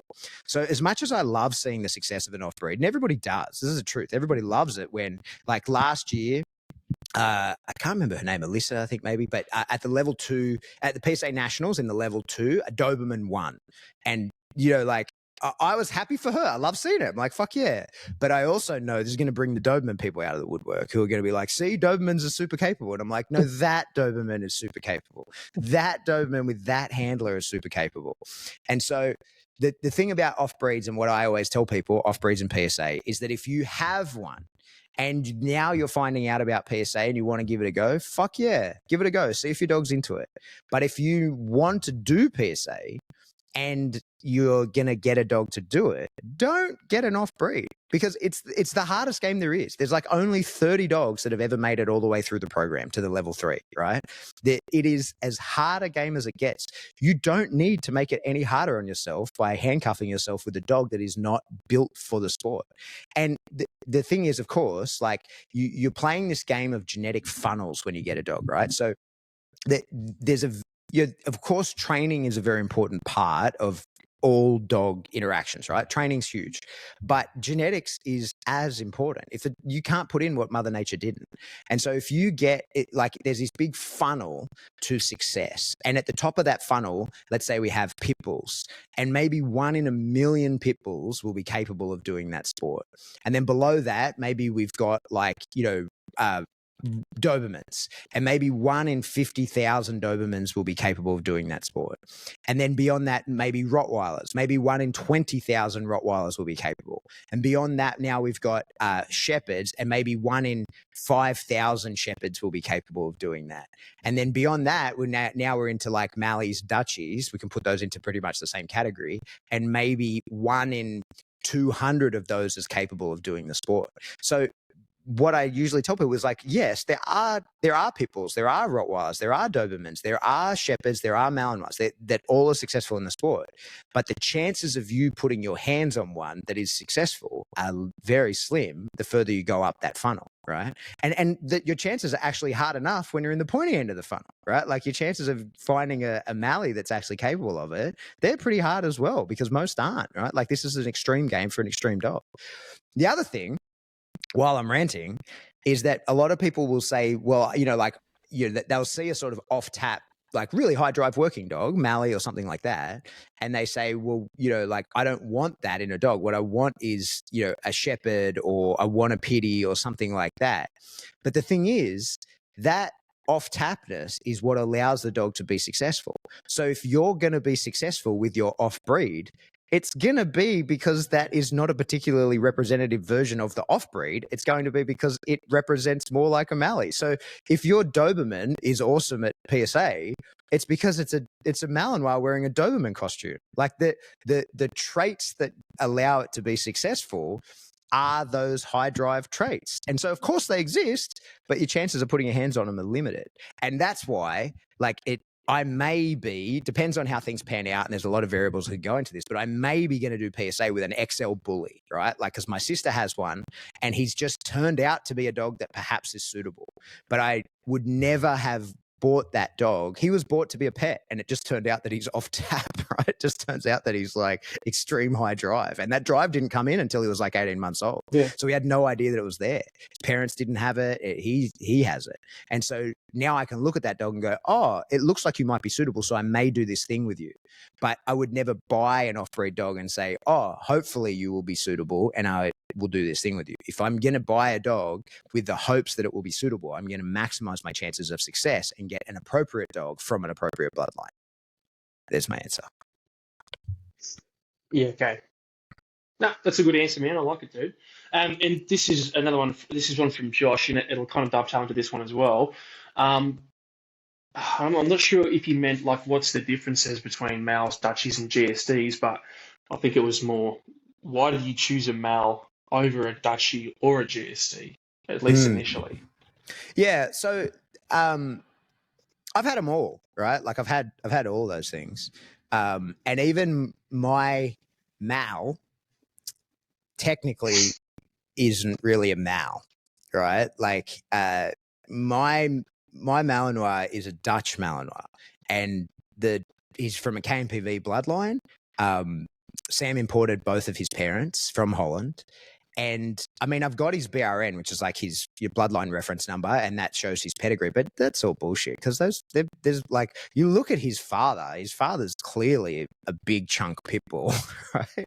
But like the pit bull is not allowed in Holland, so that's not in the pedigree. So the thing is, like, and even say Bart, for example, who's from Belgium, he doesn't even refer to my dog as a Mallee. He calls him my Dutch dog. And Bart's black Mallee, Thor, you won't find anywhere where Bart refers to him as a Mallee. He calls him his black dog Thor. So, like, the truth is, I don't have a preference over Malinois or Dutch Shepherd. I don't, because I typically don't recognize a difference between them. What I recognize is a difference between bloodlines. And so, like, for example, if you get my dog and we call him whatever we call him, he gets called a Malinois. He looks like a Malinois enough, but his colors are not necessarily correct. He is similar in body and mind to many Dutch Shepherds. He's more similar to many Dutch Shepherds than he is to, say, a Northern Star Malinois. Like, he's very different in phenotype, in personality, in drive expression. He's very different to those, even though we would call him the same, versus if you got out like a I don't know what bloodline to say, like a Harbour House Dutch Shepherd here in Australia. So even though those Dutchies have stripes and my dog doesn't have stripes, they look similar, they act more similar because they're of the same program rather than being the same breed. So I don't bother really talking, and I'm not a shepherd guy. Like, I've had shepherds. I raised a couple of shepherds a few years ago, and you know, a good dog is where you find it. I like shepherds when they like to do the things I like to do, but I'm more interested. I think that there's a better conversation to be had distinguishing bloodlines than there is than distinguishing breeds, because Mallee, like good working Mallee bloodlines, you can get a Mallee you can get a Dutchie come out of a Mallee litter very easily. And in fact, my dog, not that I've ever bred him, but if he were bred, he could throw everything from blonde Mallees, black Mallees, and stripy Dutchies, because that's all in his history. So any one of those could come out if he were bred. So yeah, I don't really distinguish a difference. Yeah, okay. And I guess, yeah, it's really down to the minutiae, right? Like, if you could be like, oh, you know, Mallees have the black face and the tan body, and the Dutchies are dark or whatever, but I'm sure there's, like you said, there's a lot more to it than that. Because that's where I sit. I'm just like, oh, that's a Malinois, that's a Dutch Shepherd, that's a German Shepherd. And like on a bigger scale, that's true. The issue really becomes like the difference between those dogs is the program that they're from, right? And so, like, we in Australia don't have a lot of access to or knowledge, corporate knowledge in the wider European or American as well working dog programs, right? But like, the initial sort of foundation stock of Mallees outside of the IGP community and the Air Force, right? So that's a very IGP heavy, very sporty, and sort of the foundation dog in Australia was a dog called Zico de Berlich's Hove, right? And so Zico is a thinner nerved, very sort of anxious, but not in a shitty way. Like, I don't want to be taken as to saying the dog's crap, but what I'm saying is that it's a very different personality trait, like a more highly strung dog than the KMPV stuff that was brought in, because the points are in different places and the games are different. So like IGP, they want to see a level of like aggression in that is like, I'm actually barking with aggression into the blind, but then they also need the dogs to be fast, but it's all pattern trained. Every trial looks exactly the same. So the dogs like end up as the dog that will be successful in IGP is a very different dog that will be successful in a KMPV program. KMPV is a Dutch game, and it's a power sport. What they want to see from their dogs is extreme power, but it doesn't go for long. Each individual component is tested individually. So a dog from the KMPV program is like mine, is going to be a very powerful dog for a very short period of time. And also their nerves are much better, because like real aggression from them is actually a pain in the ass. What you want is like a dog that bites through prey, but also like bites with intent to kill something, like it thinks that it's its prey, not because it's in fear of it, right? Like prey aggression, technically, it's a bit of a misnomer, but like that's a different thing to like a territorial type aggression, right? Like they're different things. And then Then you've got different like games like Mondio and French ring and NVBK. So like French ring obviously is French, NVBK is Belgian. And so the programs, the way that those dogs are tested within the sports are quite different and therefore result in different dogs. So take, for example, French ring, right? The grip is not scored in French ring. One tooth counts the same as the whole mouth. And so the type of dog that they're looking for and the traits that make a successful French ring dog, grip isn't something that they're overly concerned about. Biting is biting. They're happy with that, right? Whereas in NVBK, the grip is it's huge amount of points. That's what they're into. So an NVBK dog usually will genetically be predisposed to a really big forward pressing grip because that's where the points are in that game. But similarly, like both of those games are a little bit more endurance focused. So like, like say an upper level French ring might go for between 20 and 40 minutes, but same as MVBK. But so French ring dogs tend to be wiry, right, and more agile and maneuverable because the French ring decoy will try to esquive the dog. It's a real competition between can you even bite the decoy before he escapes. He's going to maneuver in a way to not be bitten by the dog. Whereas NVBK requires the same type of agility and endurance from the dog, but the decoy never tries to esquive. The pressure that the dog has to overcome is environmental pressure prior to the bite. And they like bites to be in the legs and frontal. So an MVBK dog typically will weigh like 40 kilos because they want a big dog. If it's not a big dog, it could potentially get hurt quite badly in the way that they want it to bite. So these are the different things that like, yeah, they're both Malinois, right? But in order to be successful at the game that they want to play, it results in really different traits. And so a lot of people listen to that kind of stuff and they're like, well, I'm not interested in sports, Pat. Like many of the people listening to this, there may be police dog handlers or whatever, right? But the NVBK dog is going to be very difficult to bring any aggression from, like, because they're prey monsters. They are very difficult dogs to bring out much aggression because that's not required in the program. They don't want an actually aggressive dog. They want a dog that just lights people on, like will destroy a fridge as happily as it will destroy a person. And so that makes for a special forces dog incredible, right? Like that's what you want. There's no aggression in their work. They'll work for anyone so long as they're hunting towards an end goal. Whereas like a lot of police don't want that because I don't want, like a lot of police, the last thing, or security especially, the last thing you want is a dog to bite someone. You want them to give up. You don't want them being bitten. And when you get this big prey monster that just locks in prey and doesn't look threatening at all, right? Like I've had a dog that was just a proper prey monster, like actually locked in prey, never barked, never displayed anything that indicated that if you didn't know dogs, there was nothing that would tell you that dog was likely to bite you until he was biting you. Right. Like, and so he was terrible as a police dog because he bit too many people because people didn't take him seriously. You couldn't get the dog out and be like, hey, if you don't stop, the dog will bite you. They'd be like, that dog will never bite anyone. Look at him. He's standing there dead quiet. And like, okay, well, and then he cuts him in half, like, whereas what you want in that role is a dog that is easier to bring into aggression, and through conditioning you can make that happen really easily, where you can tell the dog, hey, display aggression at this person, and that person will then take the threat more seriously. So like it's more complex. So like those bloodline conversations can go really deep, not just into the personality traits of the dog, but like how they think and feel about the world, as well as how they perceive it, like the level of detail that they're even able to take in, so like with the very high level of obedience that I want to achieve on my next dog, my current dog is incapable of it because his nerves are too strong. He doesn't see the world in as much detail as I want him to be able to see the world in, to be able to do things in that level of detail. But as a result, he's super safe. Like you could like he doesn't even bark when someone knocks at the door. He's like, whatever, come in. I don't care. Like I can't imagine a world where you're a threat to me.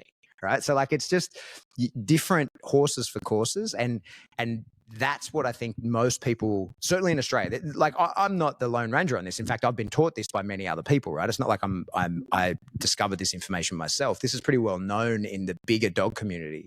But for us in Australia, it's not so much. Like people don't get that. And we're not tracking bloodlines and holding breeders accountable to those bloodlines anywhere near as much as we should. And we don't have in Australia is really long established bloodlines. So like Mallees have only been here for 30 odd years or something like that, right? So like there isn't anyone who's like a third generation kennel, because you go to like Cook Eye's kennel, right? So like one of the first Mallees got brought into the country was Aris's Cook Eye's Aris, right? So like Cook Eyes in Belgium, they're basically cloning dogs at this point. It's like an 80-year-old kennel, like it's third generation of people breeding these dogs. At this point, the genetic variation is gone. You can tell a Cook Eye's dog the moment you look at it, and that's going to then tell you like, okay, like I can expect to see these various traits from that dog because I see him, I know that he's one of them. He looks like his ancestors. I can expect him to act like his ancestors. But what we don't have in Australia is any established bloodlines. And mostly when people are breeding here, they're outcrossing.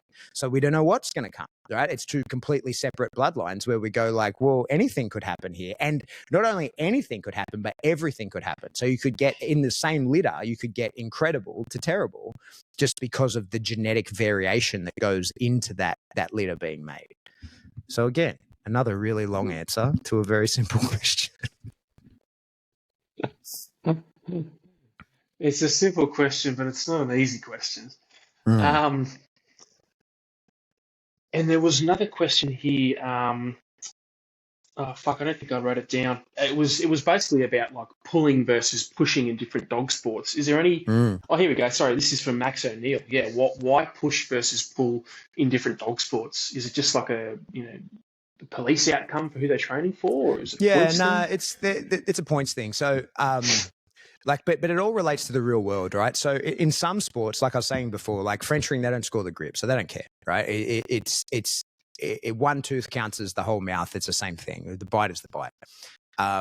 So they don't care. The dog could be you see some incredible bites in French ring, and you see some terrible bites. It makes no difference. But in IGP, which is the sleeve sport, right? They want to. People misunderstand. It's not really a pulling grip. What they want is an arresting grip. So what happens in the drive? So the dog bites, and then the dog gets driven by the helper. So that's like the pressure that comes after the bite, where the helper will run with the dog, right? Yeah. And so what the dog should be attempting to do in IGP is an arresting grip. And so by arresting, they mean stop the drive. The dog should actually be making it too hard for the decoy to drive him. He should be like anchoring himself and saying like, you're not going anywhere. All right. Now, that's fine. That's one style. In PSA and in many other games, right, what we want is like a crushing grip where we drive forward. And the dog is, when you try and drive the dog's like, no, I'm driving you. And you want the dog with its full mouth driving forward. Now, which is better in the real world? The thing is, dogs don't get driven in the real world, right? Like it's just not how it happens. Like in the sports, we're trying to simulate pressure, and so running, screaming at the dog, hitting it with a stick is how we can simulate pressure. But a real world bite happens on the floor, and the person is trying to beat the dog off. If anything, like my experience. Yeah, my experience with real world biting is that people fall over almost immediately. It goes to ground almost immediately. And they either go kind of into shock and catatonic and do nothing, so they're passive bites, or they fight the dog, right? They're trying to get the dog off. So we're trying to simulate that when we do the drive. Now, the truth is, and this is something I feel pretty strongly about because I've trained some, dogs that have gone on to really fuck up some people, right? So the reality is I feel quite strongly about the fact that dogs have to have big, powerful, stable grips. And that is for the safety of the person that they are biting, right? Now, most people think that we want like a big, powerful, like crushing grip in order to crush the person. No, the reason we want that is to minimize the damage that is done to the person. Because the reality is, when the dog bites you, if the grip is pulling and he pulls a piece of you off, then he's just going to bite you again. And what we see of dogs that have like shitty grips that are pulling and rattling is that they do way more damage to people than the dog that will bite you once and crush you with his molars. Because when you bit, if you end up with a canines through you and the dog pulls back, that's going to shred you, right? Like that's likely to destroy the entire muscle group that it's got a hold of. Whereas the back teeth are much less likely to completely penetrate. And then it's like, what we're trying to achieve is pain compliance for the arrest. And so something that I feel a little bit, a responsibility for is to minimize the damage that a dog will do to someone in its apprehension of that person. Because the thing is, man, like I've certainly seen this. Like I've seen people who are, maimed and disfigured for the remainder of their life over the way that they were arrested in, you know, the apprehension via a dog, and the punishment that they actually get for the thing that they did that warranted their arrest is a fine, right? So like the reality of the situation is like you can't have a dog maiming and disfiguring someone for the remainder of their life when the crime that they did does not anywhere near warrant that as a form of punishment. So like I feel a strong responsibility for the dogs that I train and the people that I'm involved with is to, yeah, the dog has to bite and the dog has to bite appropriately, fully, powerful, all that stuff. But the big reason that we want the dog to be completely full mouth, crushing going forward, is to minimize the damage that's done. And the thing is as well, you know, like dogs at the end of the day make a lot of bad choices, right? Like the people who shouldn't be bitten by dog get bitten by dogs all the time. And it behoves us to keep as many people as safe as possible. There you go. I used behove again, once again. I was actually going to use it before, but I was like, I'll just leave it at that one. So I've answered that one. There's only a few more here to go, bro. There's one from One Sporty Bull Nut, and that was balance in protection dogs. But I think you probably already covered that. The Katie Ballard question when it comes to like that domestic life versus that balance. I guess it's all about like what's the outcome of this dog and what are you willing to sacrifice versus not Is that sacrifice. with like a personal protection dog? Like, is that what she means? Yeah. Yep. I think like the personal protection dog world is a weird thing, right? Like, you would have seen, yeah, like you hear these stories about dogs being sold for like $100,000 and stuff like that as protection dogs, and certainly those exist, and that's a really interesting conversation. It's like a whole, you know, that's a whole podcast in and of itself. But the reality is, an actual protection dog that will actually do its job is worth at least that, because the genetic funnel that dog has to go through, right? Because the key trait, and you can't train this, right? Like Mother Nature puts this in or it doesn't, is that the dog has to first have a forward aggressive response to being startled. Now, that's a very, very rare thing in any creature because it's maladaptive. That gets you killed in the real world, right? So like even in people, we often talk about like fight or flight, right? It's so much more complex than that. And so few people actually have fight. What most people have is freeze or flirt. That's way more common. Is that you running away is maladaptive for the most part as well, because that turns you into prey and you get fucking killed. Freezing is probably the most adaptive thing. So the majority of like genes that get passed on are from people and animals or mammals that will freeze at a startle, because that usually does keep you the safest. And the other is to flirt, where you try and make friends with it, right? Like you try and make sure that you're not the one that gets killed by the threat. It's somebody else that gets killed by the threat because the threat likes you.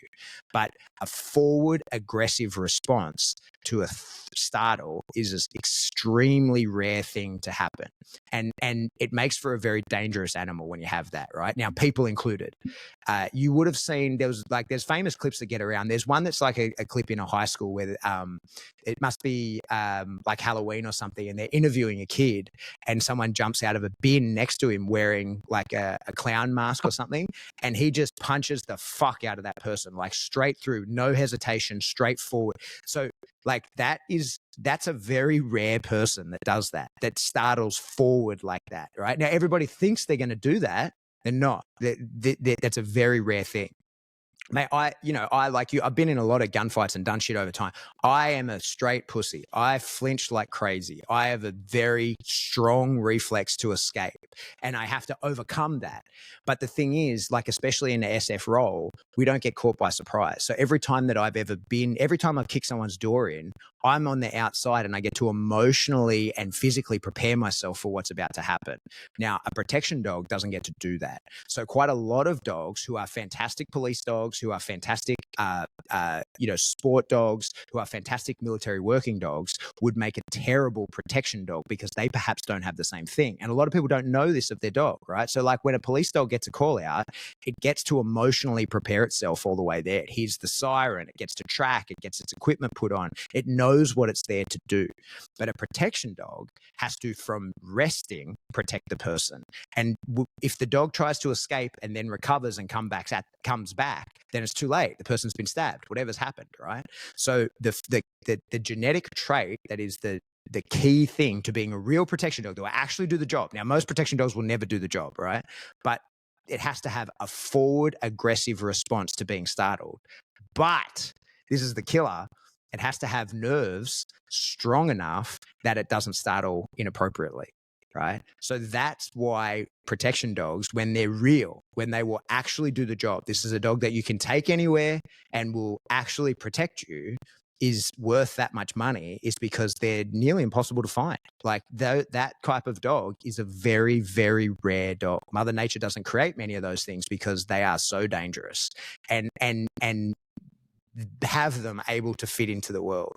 And so the majority of people who have what they think is a protection dog just have a dangerous dog. And there's there's benefits to that. Their dog is dangerous, and therefore people give them space. But the thing is, most people who have like a dangerous dog like that, they can't take it anywhere. So it can't go with you places to protect you. And if it's at your home, right, no worries. But mate, have a look at the stats. I can't remember the exact numbers, so I won't quote it. But most people who are killed in their home invite in their killer, right? So you don't get attacked in your home by a stranger. You get attacked in your home by an acquaintance or a friend or a fucking family member or relative that you've had a falling out with and things go bad. And if you've got the kind of dog as a protection dog that has to be put in the kennel when people come over, you don't have a protection dog.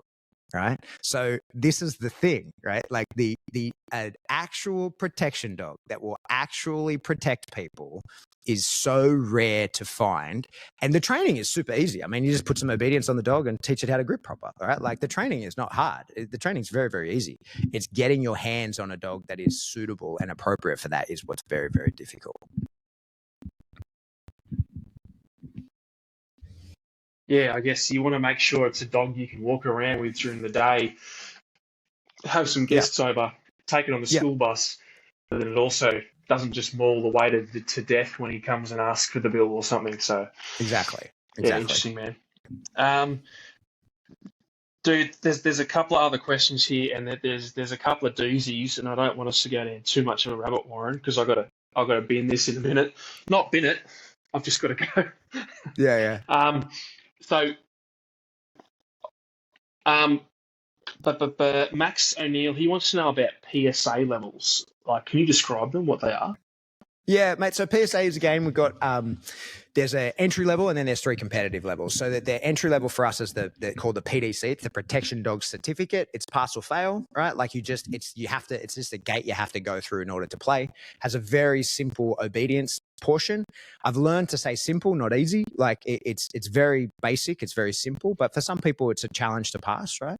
And then there's 3 very basic protection scenarios, right? Where the dog bites a hidden sleeve, the dog bites on a handler attack, and it does a courage test. And there's no control between stations required to be demonstrated. Like in the obedience, it's obedience. There's no conflict. There's nothing that will try and derail you from the obedience. And in the bite work, it's just bite work. There's no requirement to like heel around with the dog.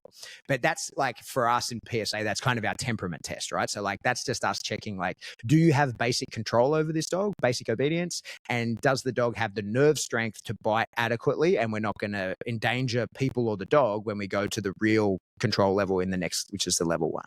So then once you've got that PDC, Protection Dog Certificate, you can only do it once. I mean, if you fail, you can attempt again, but once you've got it, you've got it. You're not allowed to redo it. It's just a gate that you have to go through, right?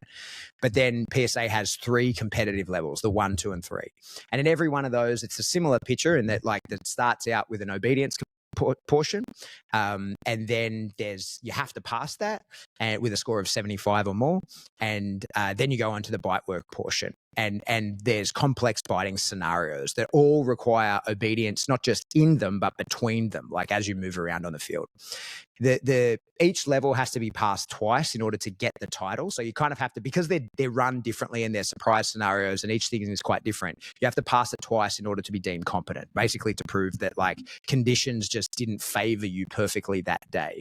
And then once you have the title, you can go to the next level. So you then go, like once you've passed the level 1 twice, you can go and attempt the level 2. Once you are successful in the level 2, once you've passed one time, you're no longer allowed to regress back to the level 1. You have to keep attempting the level 2, right? So for me, I have the first leg of my level 2 before COVID, and I was competing with my dog. I got the first leg of my level 2, which means I can't show in a 1. I can't just do that. I can't go back. And so what happens is through PSA, as you progress through, in the level 1 is quite prescribed. There's only a few different variables that are able to be changed. The level 2 has less prescriptions and more variables. And by the time in the level 3, there is no description of what will happen. The judge makes it up on the day. And so there's a list of all the attributes and the behaviors and things that will be assessed, right? And you know what you will be reasonably expected to do, but how you're going to be assessed against that, you don't know. And it just gets progressively more and more difficult for the handler and the dog.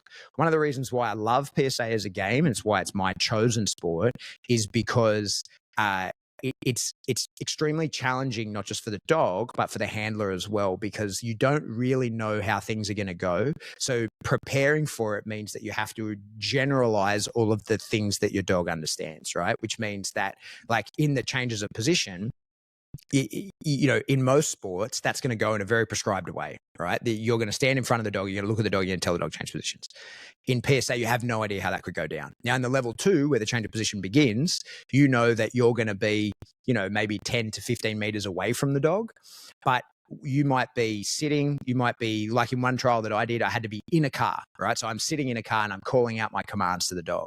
And while that's happening, there's 2 decoys, one hanging out with me, trying to derail me emotionally and mentally, and the other hanging out with the dog, trying to agitate the dog, trying to convince the dog to bite him, right? And so that just gets progressively more and more difficult the further you go into it, whereby everything that you're going to ask the dog to do is not going to look anything like what you might have imagined it to look like in your training. So that the dog has to really know what you're asking, rather than just read the context and go like, oh, this is what we're doing here, I'll do the sit down stand. The dog has to know those commands, because the dog might not be able to see you, and the situation under which he's under might be so foreign to him that he has no idea what's going on, but still will follow your commands. So that's why I love PSA. But that's the levels and how they work. There's the PDC, which is it's our equivalent of a BH. It's our equivalent of the Mondio aptitude test. It's our equivalent of the GRC SR test. It's just the gate you have to go through to be allowed to play. And then you go on to the competitive levels, 1, 2, and 3. Level 3 is something of, you know, like it's an extreme test. And there is only, I think, 30 something dogs that have ever got through it, and less dogs because there's less people than dogs. There's multiple people who have put multiple dogs through. And so it's something of a cadre of people that you can count on as being, if not exceptional trainers, having an exceptional dog when they did it, right? And so I was just at PSA Nationals, at the banquet that they do in the sort of midway through Nationals, is they induct people into the PSA 3 club. And you can see the 3 people, I think it was, that were inducted, they get to give a bit of a speech, right? And all of them are basically in tears, because this is a lifetime goal that they've finally achieved.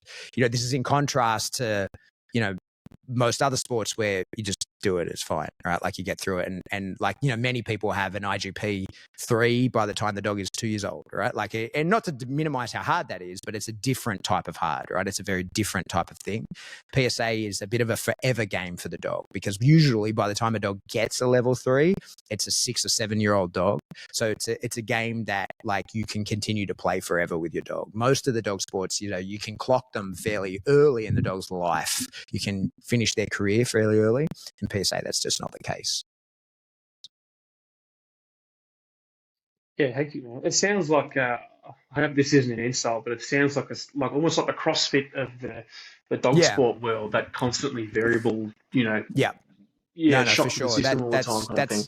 That's probably a pretty good comparison. Yeah, okay. Dude, there's only 2 more questions.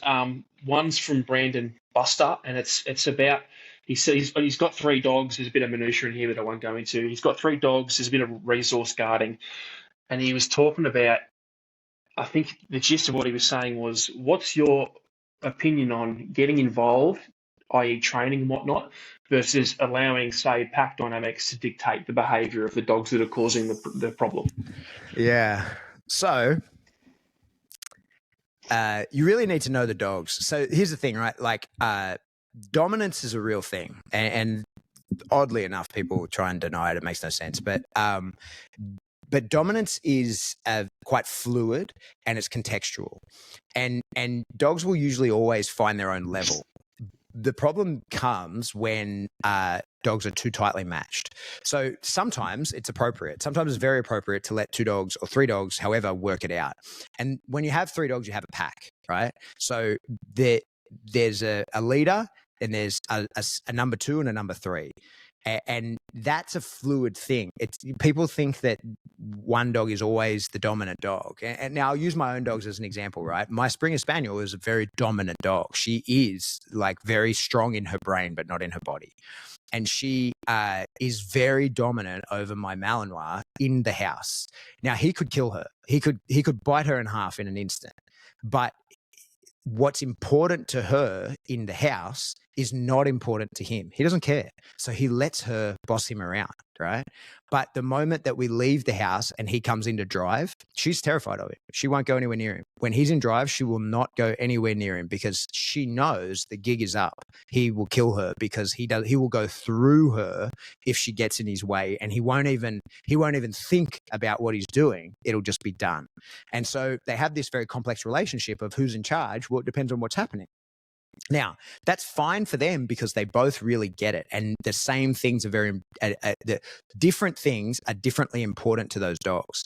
My Springer is very affectionate. She loves to be cuddled and she wants to be in my lap all the time. My Mally's very independent. He doesn't even like to be touched really, right? Like he's not looking for affection. So the reason my Springer is dominant in the house is she says to him, don't you come near Pat. Right? Like he is mine here and I get 100% of him. And my Mally goes, cool, I don't want it. Like, fine, whatever. So that's why they have a relationship where they don't fight, because they're dominant over, and they like the resource that they want. In one instance, I'm the resource in the home.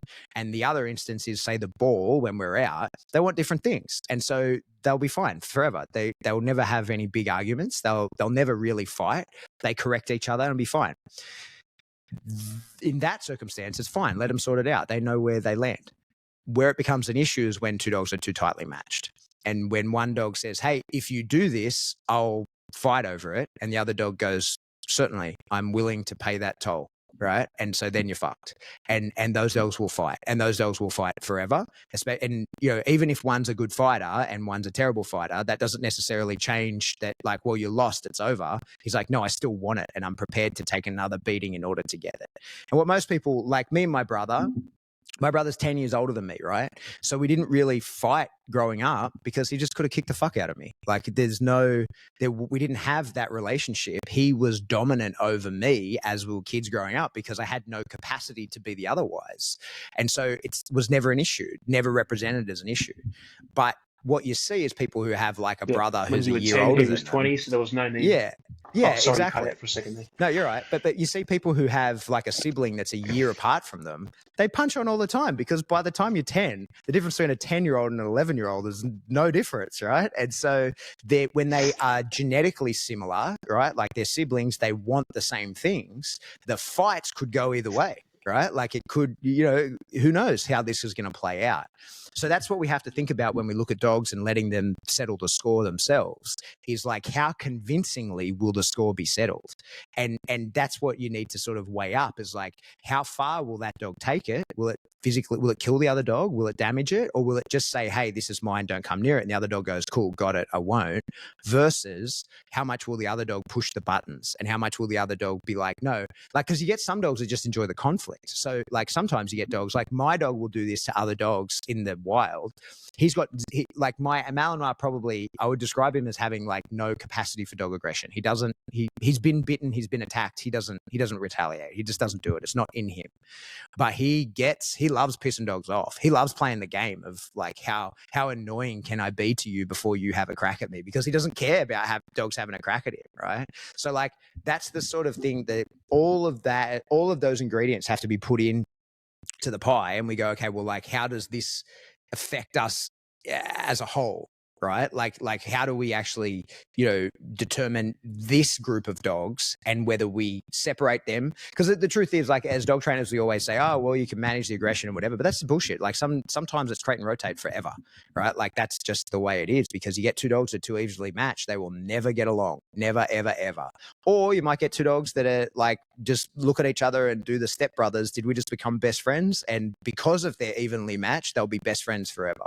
So it really like every dog is an individual. Every situation is individual. There is no blanket rule for this. And I think that's, one of the biggest issues that we see in pack dynamics is that people very often disrespect, like, because in the human world we have like subordinate rank structures over odd things, right? So like you would see that in the army, you might get an incompetent leader, but you still have to do what he says. It doesn't matter how fucking incompetent he is. You have to do what he says, right? And maybe he blew someone and got promoted and ended up in the position that he did, and through like an unfair favoritism gets put in charge. And as humans, we go, well, we've established this structure, like the society requires that I respect you. And we see that with politicians, right? Like I have no respect for almost any politicians, but I'm stuck with the laws that they create because they have an enforcement capability over me, right? But what we see in dogs is they don't play that shit. So one of the reasons why most people have like pack problems in their home is because there's a favorite dog, but that favorite dog is weak. Now, we as humans, for some reason, we have evolved ourselves to be drawn to weakness. But the truth is, in reality, in the real world, weakness attracts violence. And so what happens is when you get a weak dog, we as humans usually want to protect that dog and we coddle that dog. And the things that we do to that dog usually can be seen as favoritism, because it is, but also like it establishes higher in the order of dominance that dog than that dog is entitled to be at. And the other dogs who perhaps are stronger and are therefore not the favorite dog because they don't display the characteristics that we as humans look at and go, oh, I like that, that's cute, right? Because the dog's a proper thug in and of himself, and most people are like, oh, I don't like seeing that in a dog. They then artificially elevate the pack structure of the weak dog, and the stronger dog just goes, hey, I'm not having that. Like, I'm not subordinate to him. That's not happening. So while you're around, no worries. I'll play the game that you can enforce over me. No problem, because you are dominant over all of us. Got it. But the moment you're not here, I'm fucking killing him. And that's how dogs think, right? Like they don't respect a leader that is placed in position that has not earned that title. And very often when you see people having fights in the home with interdog things, that's very often the case, is that the weak dog is coddled. And what they really need to do is just not coddle the weak dog, and the stronger dog will stop bashing the weak dog because of it. And that's one of the more like very uncomfortable things that we face in our industry, and no one really likes to admit it, is that weakness attracts violence. And so very often when a dog is attacked, it's often the dog that gets attacked's fault for putting itself in a position it should never have been put in. Like you might see, you see two dogs playing chasing games, right? Like they're running around, they're playing, it's all sweet, and then suddenly it's a fight. Like you see that in dog parts all the time. And that 1 minute they're great, and then the next minute they're fine. And while two dogs are playing that chasing game, what's happening is they're playing this simulation of prey where they're agreeing like, hey, I'll be the rabbit and run away, and you be the wolf and you chase me, and we'll play the game that feels like we're wild dogs and we can do all kind of this. And then one of them, the wolf tags the rabbit, bites him on the ass, and then they turn around and they go, okay, change teams. Your turn to be the rabbit and I'll be the wolf. And they're playing that game. But if the dog that's being the rabbit even thinks for one moment, fuck, I'm really the rabbit, like I'm actually being chased here and this is terrifying, the other dog goes, I'm really the wolf, and will attack him. And so it's typically not his fault. It's typically not that he was like a problem dog that can't play with other dogs. It's that the other dog was like, oh, wow, this is real. I'm really being chased. And then the other dog reads that and goes, you look like you're really being chased. I guess I'm really chasing you. right? And here's the outcome of the catch, right? And what happens with prey, you go through the predatory chase sequence. What happens after the chase is the strike, the fight, the kill, the parade, the consume, right? So like it's typically not that dog's fault. You just triggered something that Mother Nature left lying in there. So that's one of the things, like when you look at inter-dog aggression, violence, all the things that we see within pack structure, it's usually much more complex than people, what's happening at face value, what you can see go down is very seldom the whole picture or all the information that's necessary to stop it from happening again, short of separating those dogs and never letting them be together again. Another long answer to a short question. Yeah. No, that was good. Yeah, I actually tend to agree when it comes to like allowing that natural behaviour. Then, if, like you said, two of the dogs are too closely matched, I used to say the same thing to people. I'm like, you can manage this problem, but it'll require a lot of management. You'll be constantly have to, what do you call it? Create and rotate. You're constantly going to have to be like, you can't be in the yard at the same time as you can, but you're not always there, so you can't always manage it. So it becomes an unmanageable fucking problem. Yeah. But yeah, mate, that'll do for the listener questions. There was a bunch more, but I just can't get through them all, man. Yeah, fair enough. But mate, I'll wrap it up there, dude. But that was a good chat, man. I had a great time. I had a great little time. Thanks, man. Thanks for having me. We'll have to try and get a better internet connection next time. So that, I don't know if it's me or you who's at fault, but it's tricky with the delay, huh? But we got there. Yeah. And I can't see you as well. Like I've been literally looking at myself the whole time. I can't. Well, if it helps, I look wonderful. Yeah. No, I 100% agree, because I'm hearing all this intellectual, intelligent thought, and I'm looking at myself, and I just don't look like that, and I'm like, oh man, this is weird. But dude, thank you heaps, man, for coming on, dude. I massively appreciate it, bro. I know like time's important, and not everyone has time for a 3-hour podcast, but thanks, bro. And I'll press stop and record, but don't hang up. I'll say goodbye offline. Okay. Thanks for having me, man. It's been fun. I like doing this stuff. Catch ya. Oh, bro, all good. Appreciate it, man. Thanks for listening to that episode of the Origin Canine podcast. If you like what you heard and you want to hear more, subscribe to the YouTube channel, give us a rating on your podcast platform, or go to origincanine.com for our tactical canine equipment, which includes collars, leads, harnesses, and merchandise. Thanks for listening, guys.